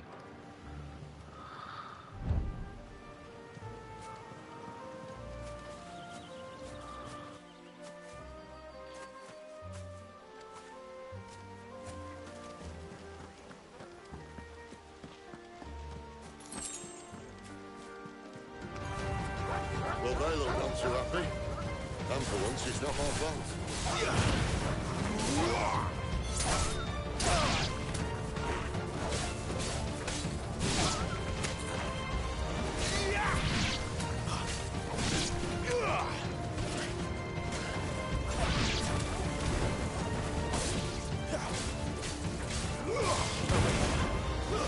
Stay down. This is stupid. I like wolves. I don't think they care, Sid. Finished. Sick of Torgal. It's over. There, boy.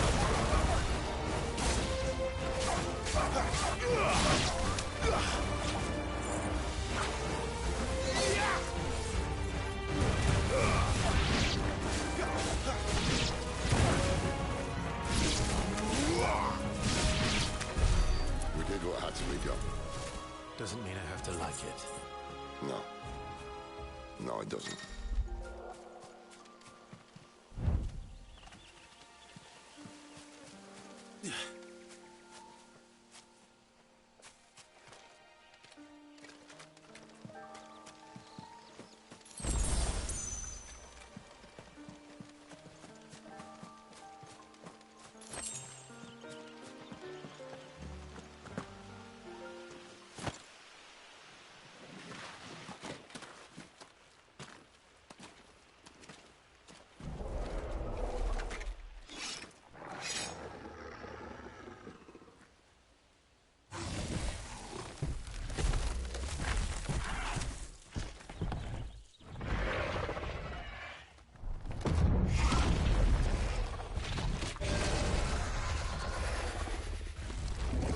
That sword sharp.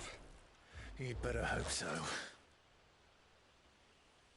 This shouldn't take too long. So much for your shortcut. Still short, just not quite as quick. But it'll be a damn sight quicker if you help me. My thoughts exactly.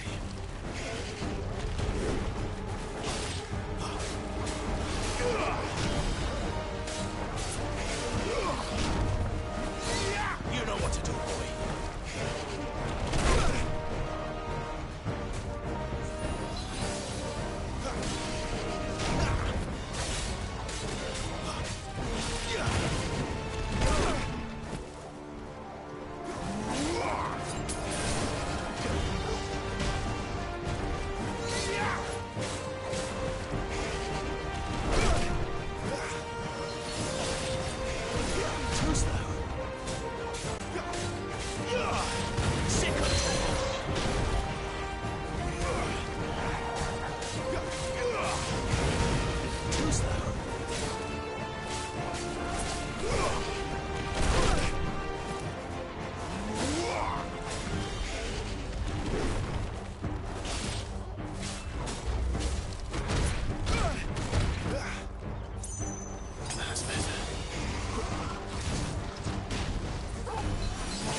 Someone's got the hump. Where he stops, no one knows.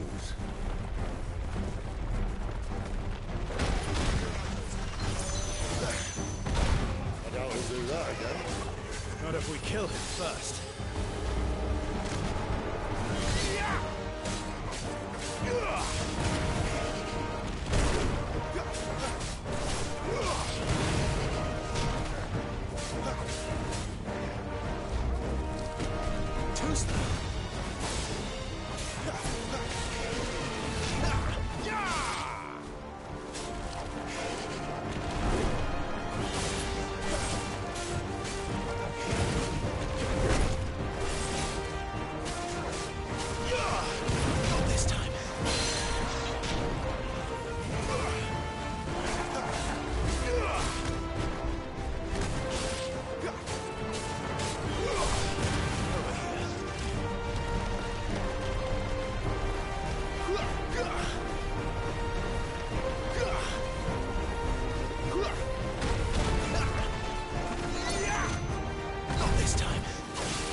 Fafnir of the North slain.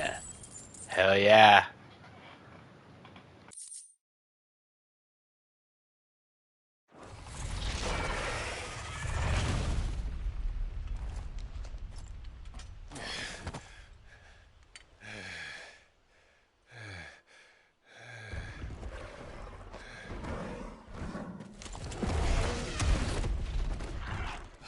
Come on. Stand back.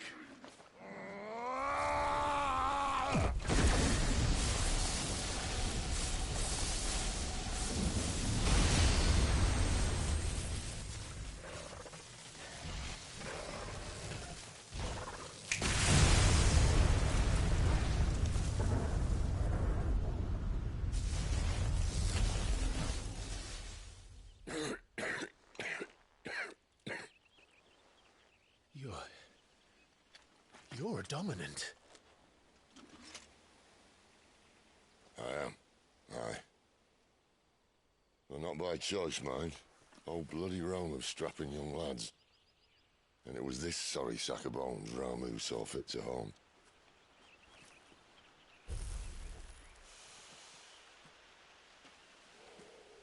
Cid, you say you want to help dominants and bearers.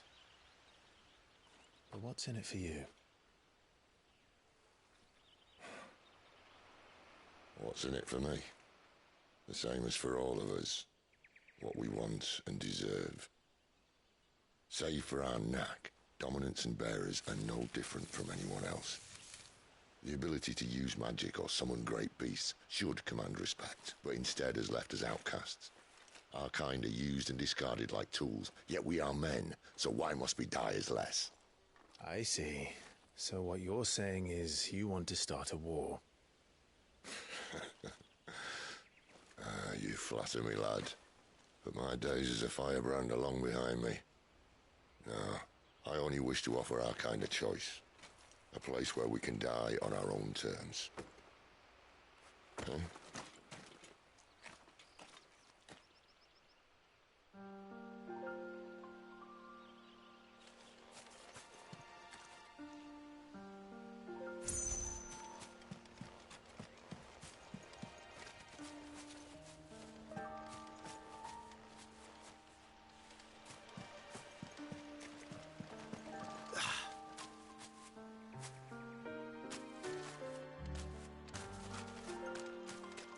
Clive, what exactly do you plan on doing when you find this dominant of fire? What do you think? I'll show him the mercy he showed my brother, and cut out the tongue of any man who tries to talk me out of it. All right. Forest dark enough as it is.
See that river?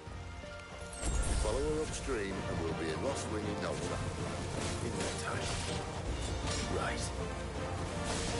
That's enough. Yeah! Stay down!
So you'll notice I keep picking up a lot of potions and high potions.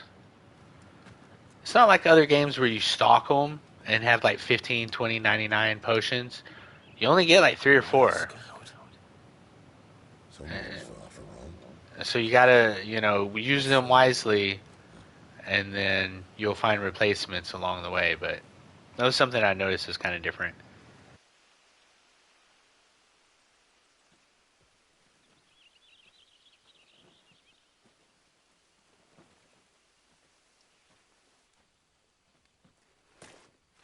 And?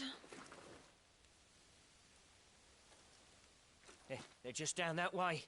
All of them. Grieger's my witness. Excellent.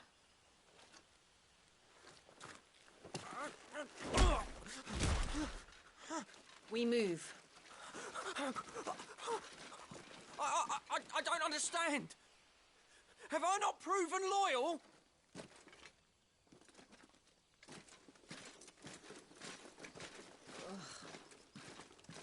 It is true my liege values loyalty above all else. But were you not quick to betray your countrymen for the promise of coin?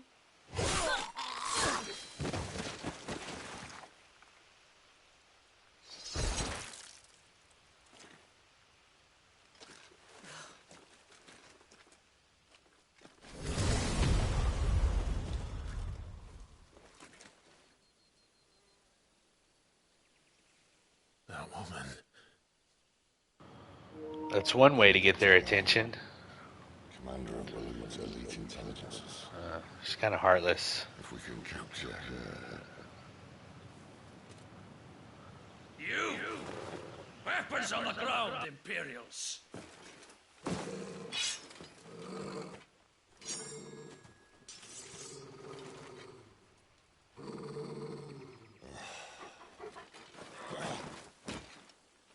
Let's get this over with then.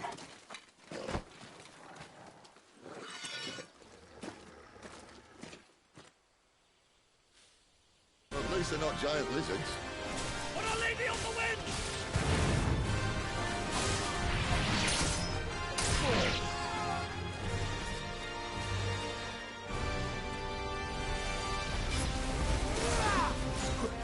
Too slow.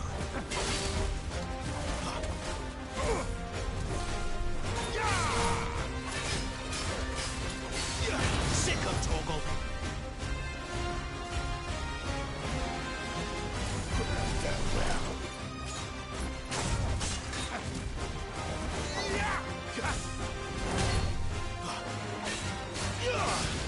There, boy.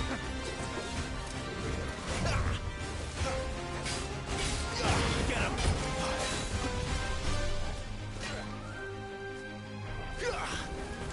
Your fate is sealed.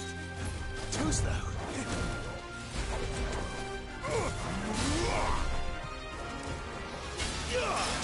Sick of Torgal.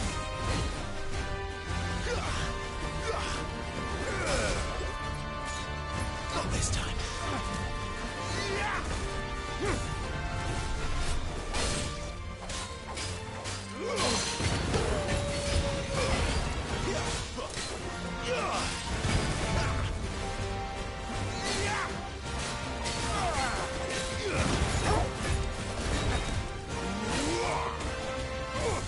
Too slow.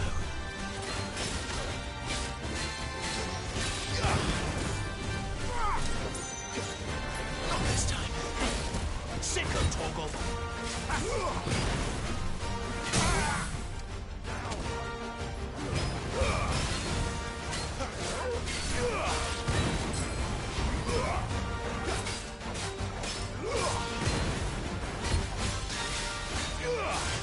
Sick of Torgal.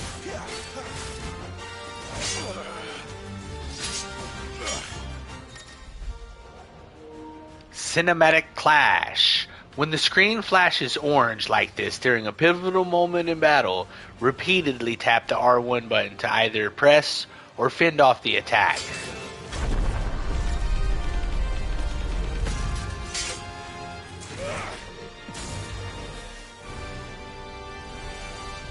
Behind you.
Not this time.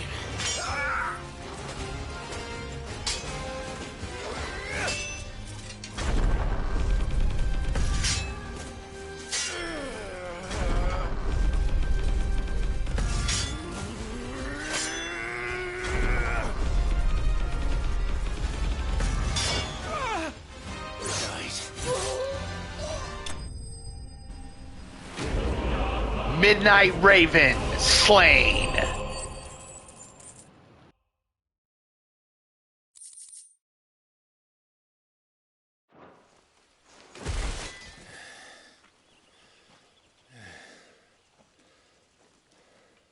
They thought we were Imperials.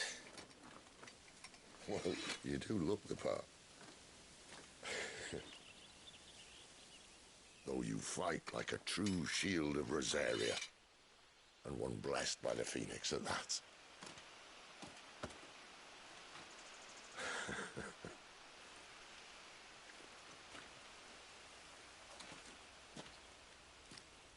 Speaking of which, I wonder, does the other icon of fire give blessings, do you think?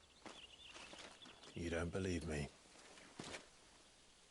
And lo, the Creator did make of the elements 8 icons to serve as keepers of the one law.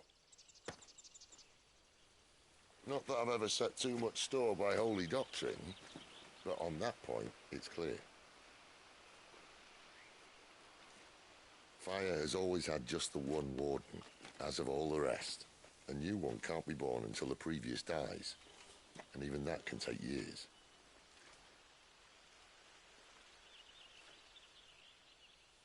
The thing is, you don't strike me as a liar. Which leaves but one person who might be able to shed some light on the matter. And they're in Lost Swing.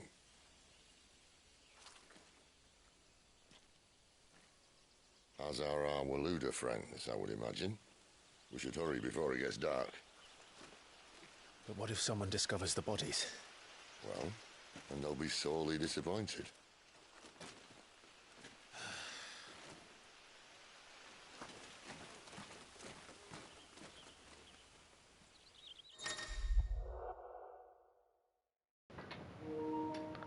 Stage replay and arcade mode. Stage replay and arcade mode are now available in the Hideaway's Art Stone. Enter the virtual battlescape for details on each of the new options.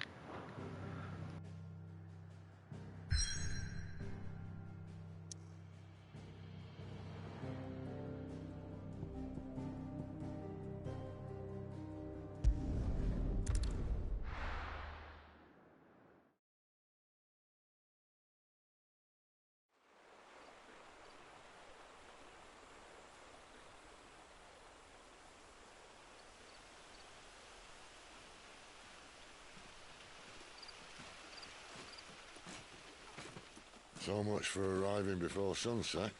Oh, I didn't realize we were this close. Any idea what that is they built the village around? The Fallen Ruin. I've heard some call it an airship. Though its flying days seem to be behind it. It's a shame, that. You truly think a dominant's waiting for us in that village? My scout has never given me any reason to doubt him. Which is why I think we should hurry. Come on.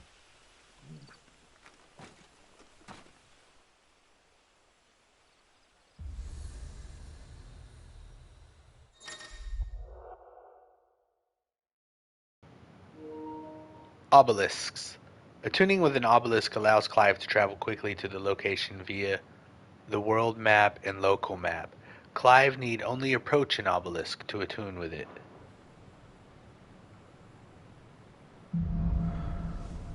Louder than words.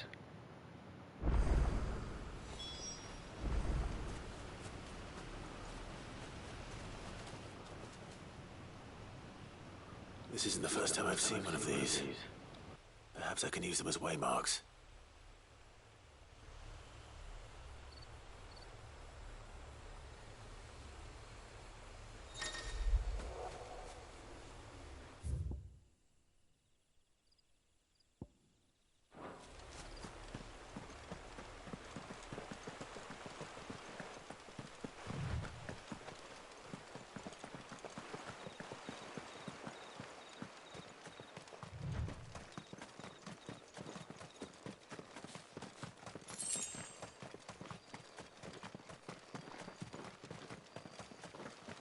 Figures up ahead. But are they friends or foes? Where do they all come from? Another step! Get him! Stay down! Sick him, Torgal!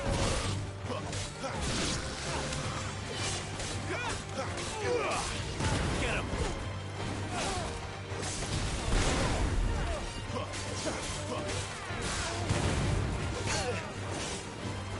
You're finished! You know what to do, boy.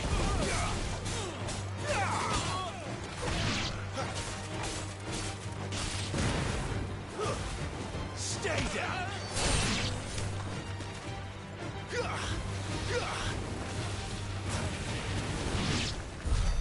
More Waluders. But why? What is it they want? You're welcome to ask the next ones we meet. Let me know how it goes.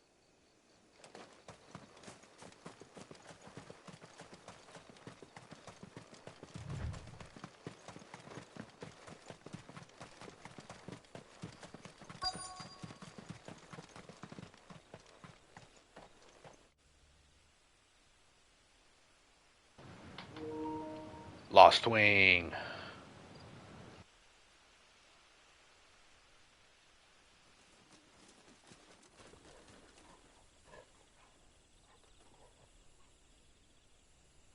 No sign of the Royalists. Or anyone else for that matter. It's too bloody quiet. Even for this hour. What do we do now? First we look for my scout. You start here, I'll circle round the back. How do I let you know if I find him? Good question. Shout? Subtle.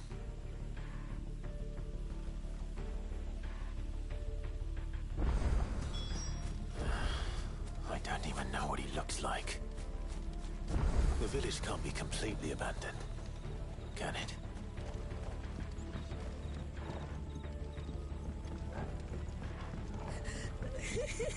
That sounds like a child.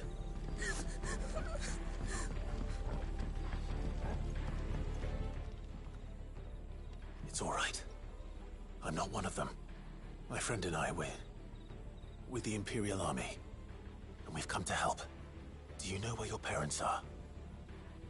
In the church. Then I'm going to find them and make sure they're safe. Can you stay hidden here until then? To the church, then.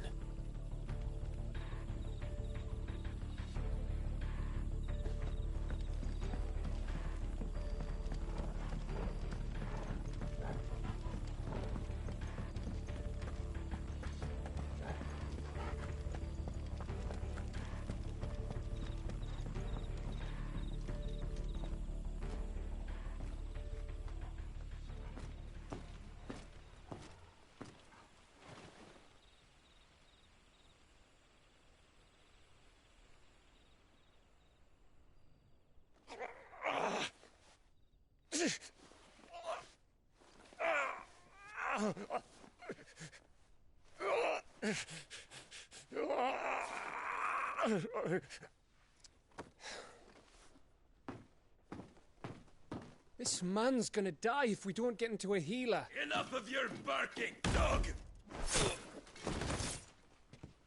About time. Stand back.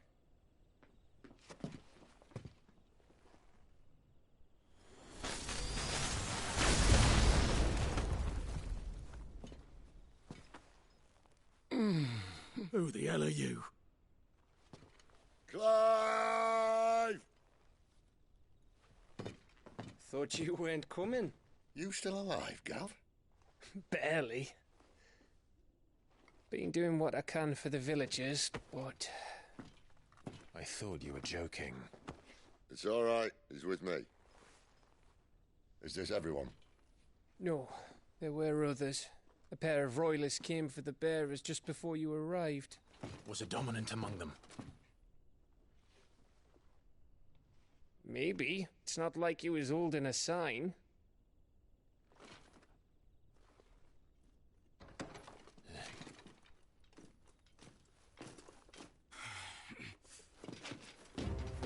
can guess where he's going. Clive, after him.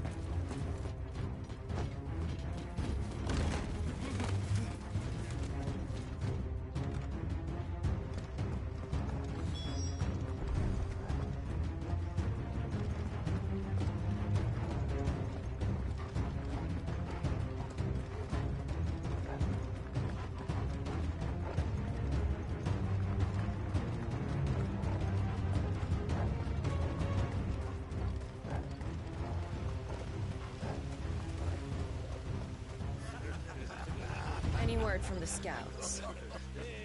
Not yet, my lady, but we have the dominant's companion. It's only a matter of time before we seize our quarry. Very good. And what of the others? The bearers have been taken to Caer Norvent. Some may still be worth keeping should the dominant elude us. All is in hand, my lady. They will not be spoiled. I give you my word. Gentlemen, a toast! Will you join me? My thanks. To Our Lady of the Wind and the King!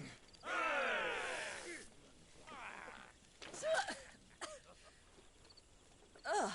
The Imperials drink this piss? Well, it would go some way to explain their breath. Lady Benedicta! Imperials!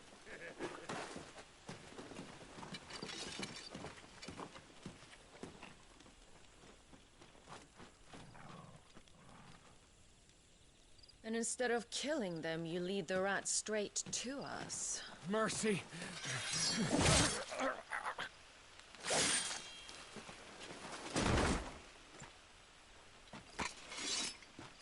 Look what we have here, boys. An Imperial bearer. Good. I was getting bored.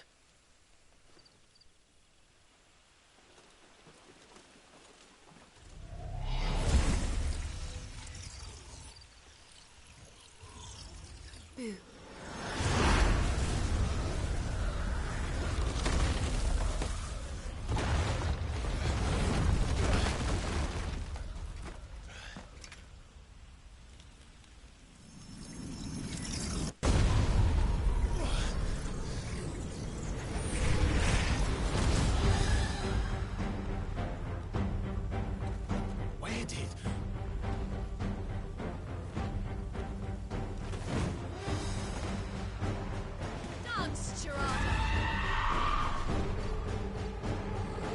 What is that thing? If this means what I think it does, then Sid has some explaining to do.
There's a good boy.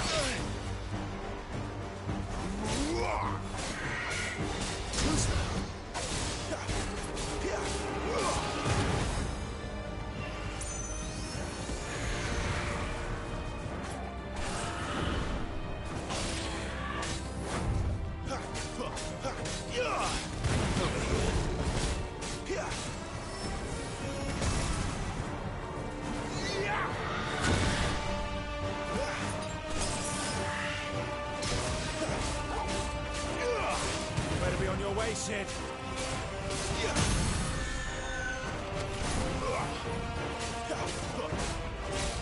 Get him, boy!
You've got some fight in you, even for a branded.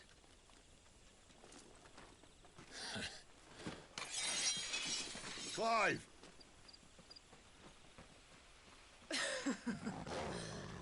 Look who's here to save the day. Is this how you recruit all of your charges? Don't recall you complaining, Benedicta.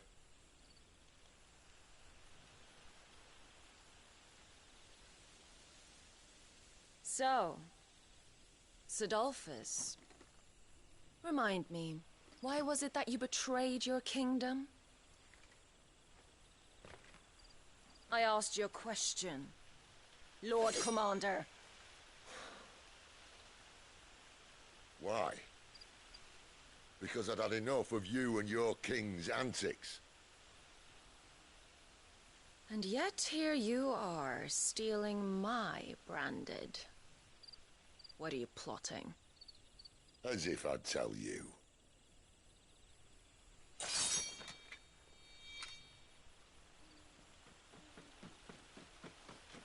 Lady Benedicta, we have secured the dominant.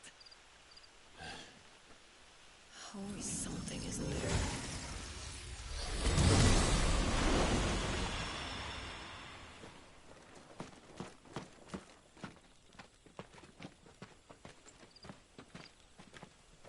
And she's gone.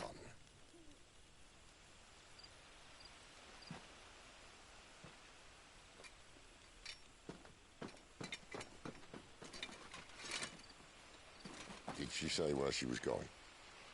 No. Then we head back to Lost Wing. One of the villagers may have heard something. But we can't just... Which is why I sent Gav. The man has a nose for these things. Trust me.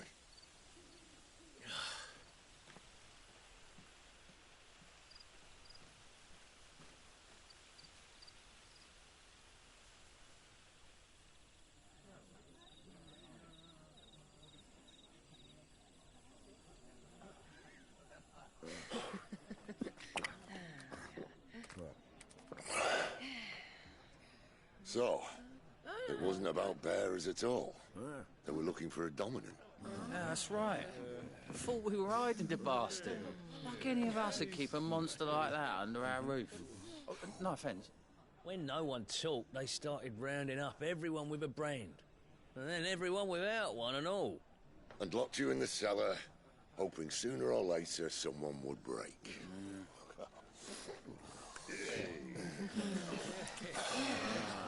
You know, things might have been different if you'd accepted my invitation.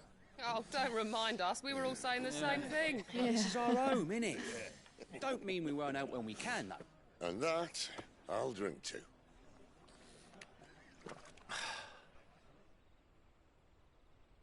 Oh, come hear the tale of Lord Dion the Bold, who's tamed worms 1,000 and slain the tenfold. 100 full legions the young dragoon led, and watched as 1,000,000 foes turned tail and fled. His lance levels mountains, it sanders the deep. The skies over storm breaks for Listen, Clive. and should the Revenge won't bring him back. It won't. his name will live on. 13 years ago, I watched a dominant kill my brother right in front of me. And I did nothing. But now I can. I can kill the son of a bitch. And bring peace to my brother's soul. After that, whatever happens, happens. Fate. You're content to be its slave, then?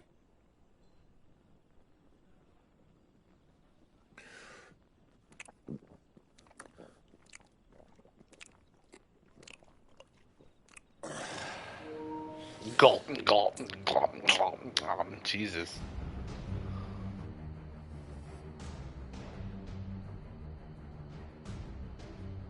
His radiance would have us believe the Imperial host invincible. Yet here we find the Empire's cornerstone teetering on the backs of a handful of cowards and cutthroats.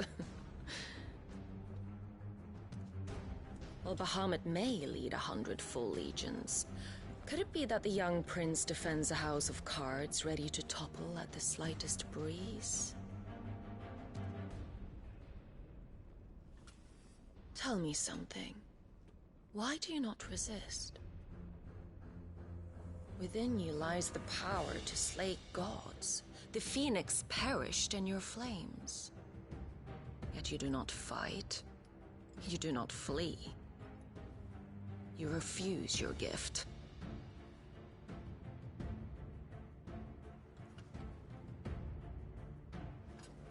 Perhaps you are distracted.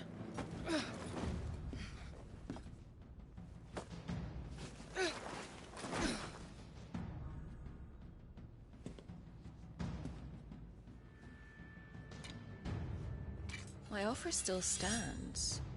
Join us and you will be treated with the respect one of our kind deserves.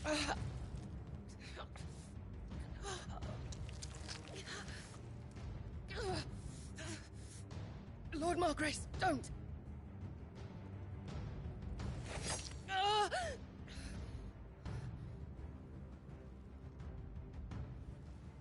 I'll give you a moment to consider your options.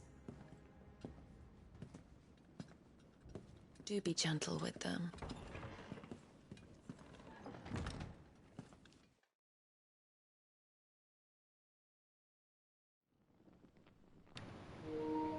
So there was some hooded figure. Who could that be? Who was the hooded figure that Clive saw that night at Phoenix Gate? Wake up. Gav's back. Doesn't quite make sense yet.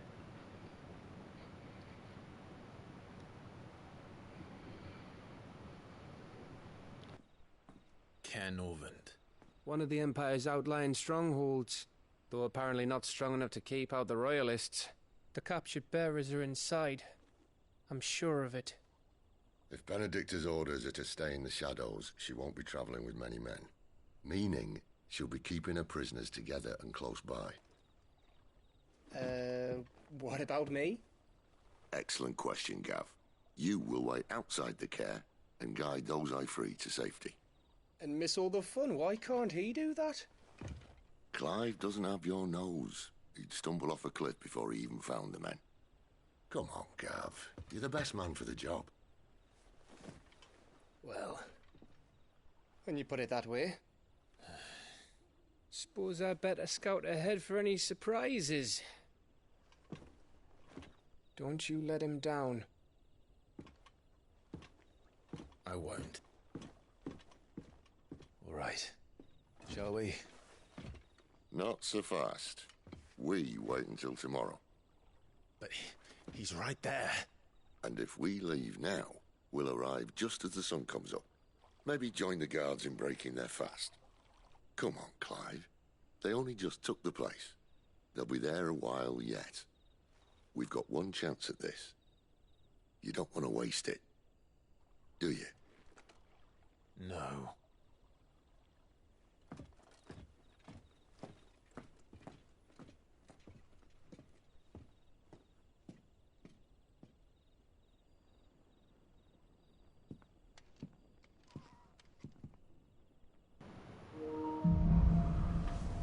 The dead of night.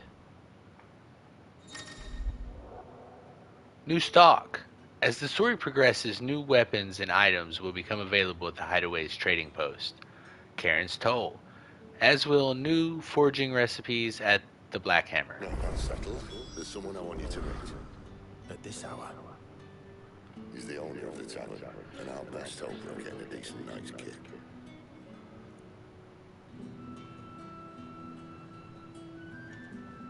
Alright guys, I think that is going to do it for this stream. Thanks for watching. We had another good one in the books. We got the lore firmly established. We should have a firm grip of what's going on and where we are in the history of this world. And that's ultimately what we're here to do, is to enjoy the rich, vivid world that Squaresoft has created for us, and also the amazing gameplay. The action, of course, is great, but when I play an RPG, I really like to get into it. So we've done that. Let's see, what did we do? We established the hideout, the people there, Sid, his group of misfits, and slowly maybe becoming one of them as we see the the harm that is being done to the branded in the world, and the battle for the control over the dominance, and all these things. And we will continue to learn about that and delve into it as we pick it up next time. So thanks again for watching, and yeah, until next time, take care.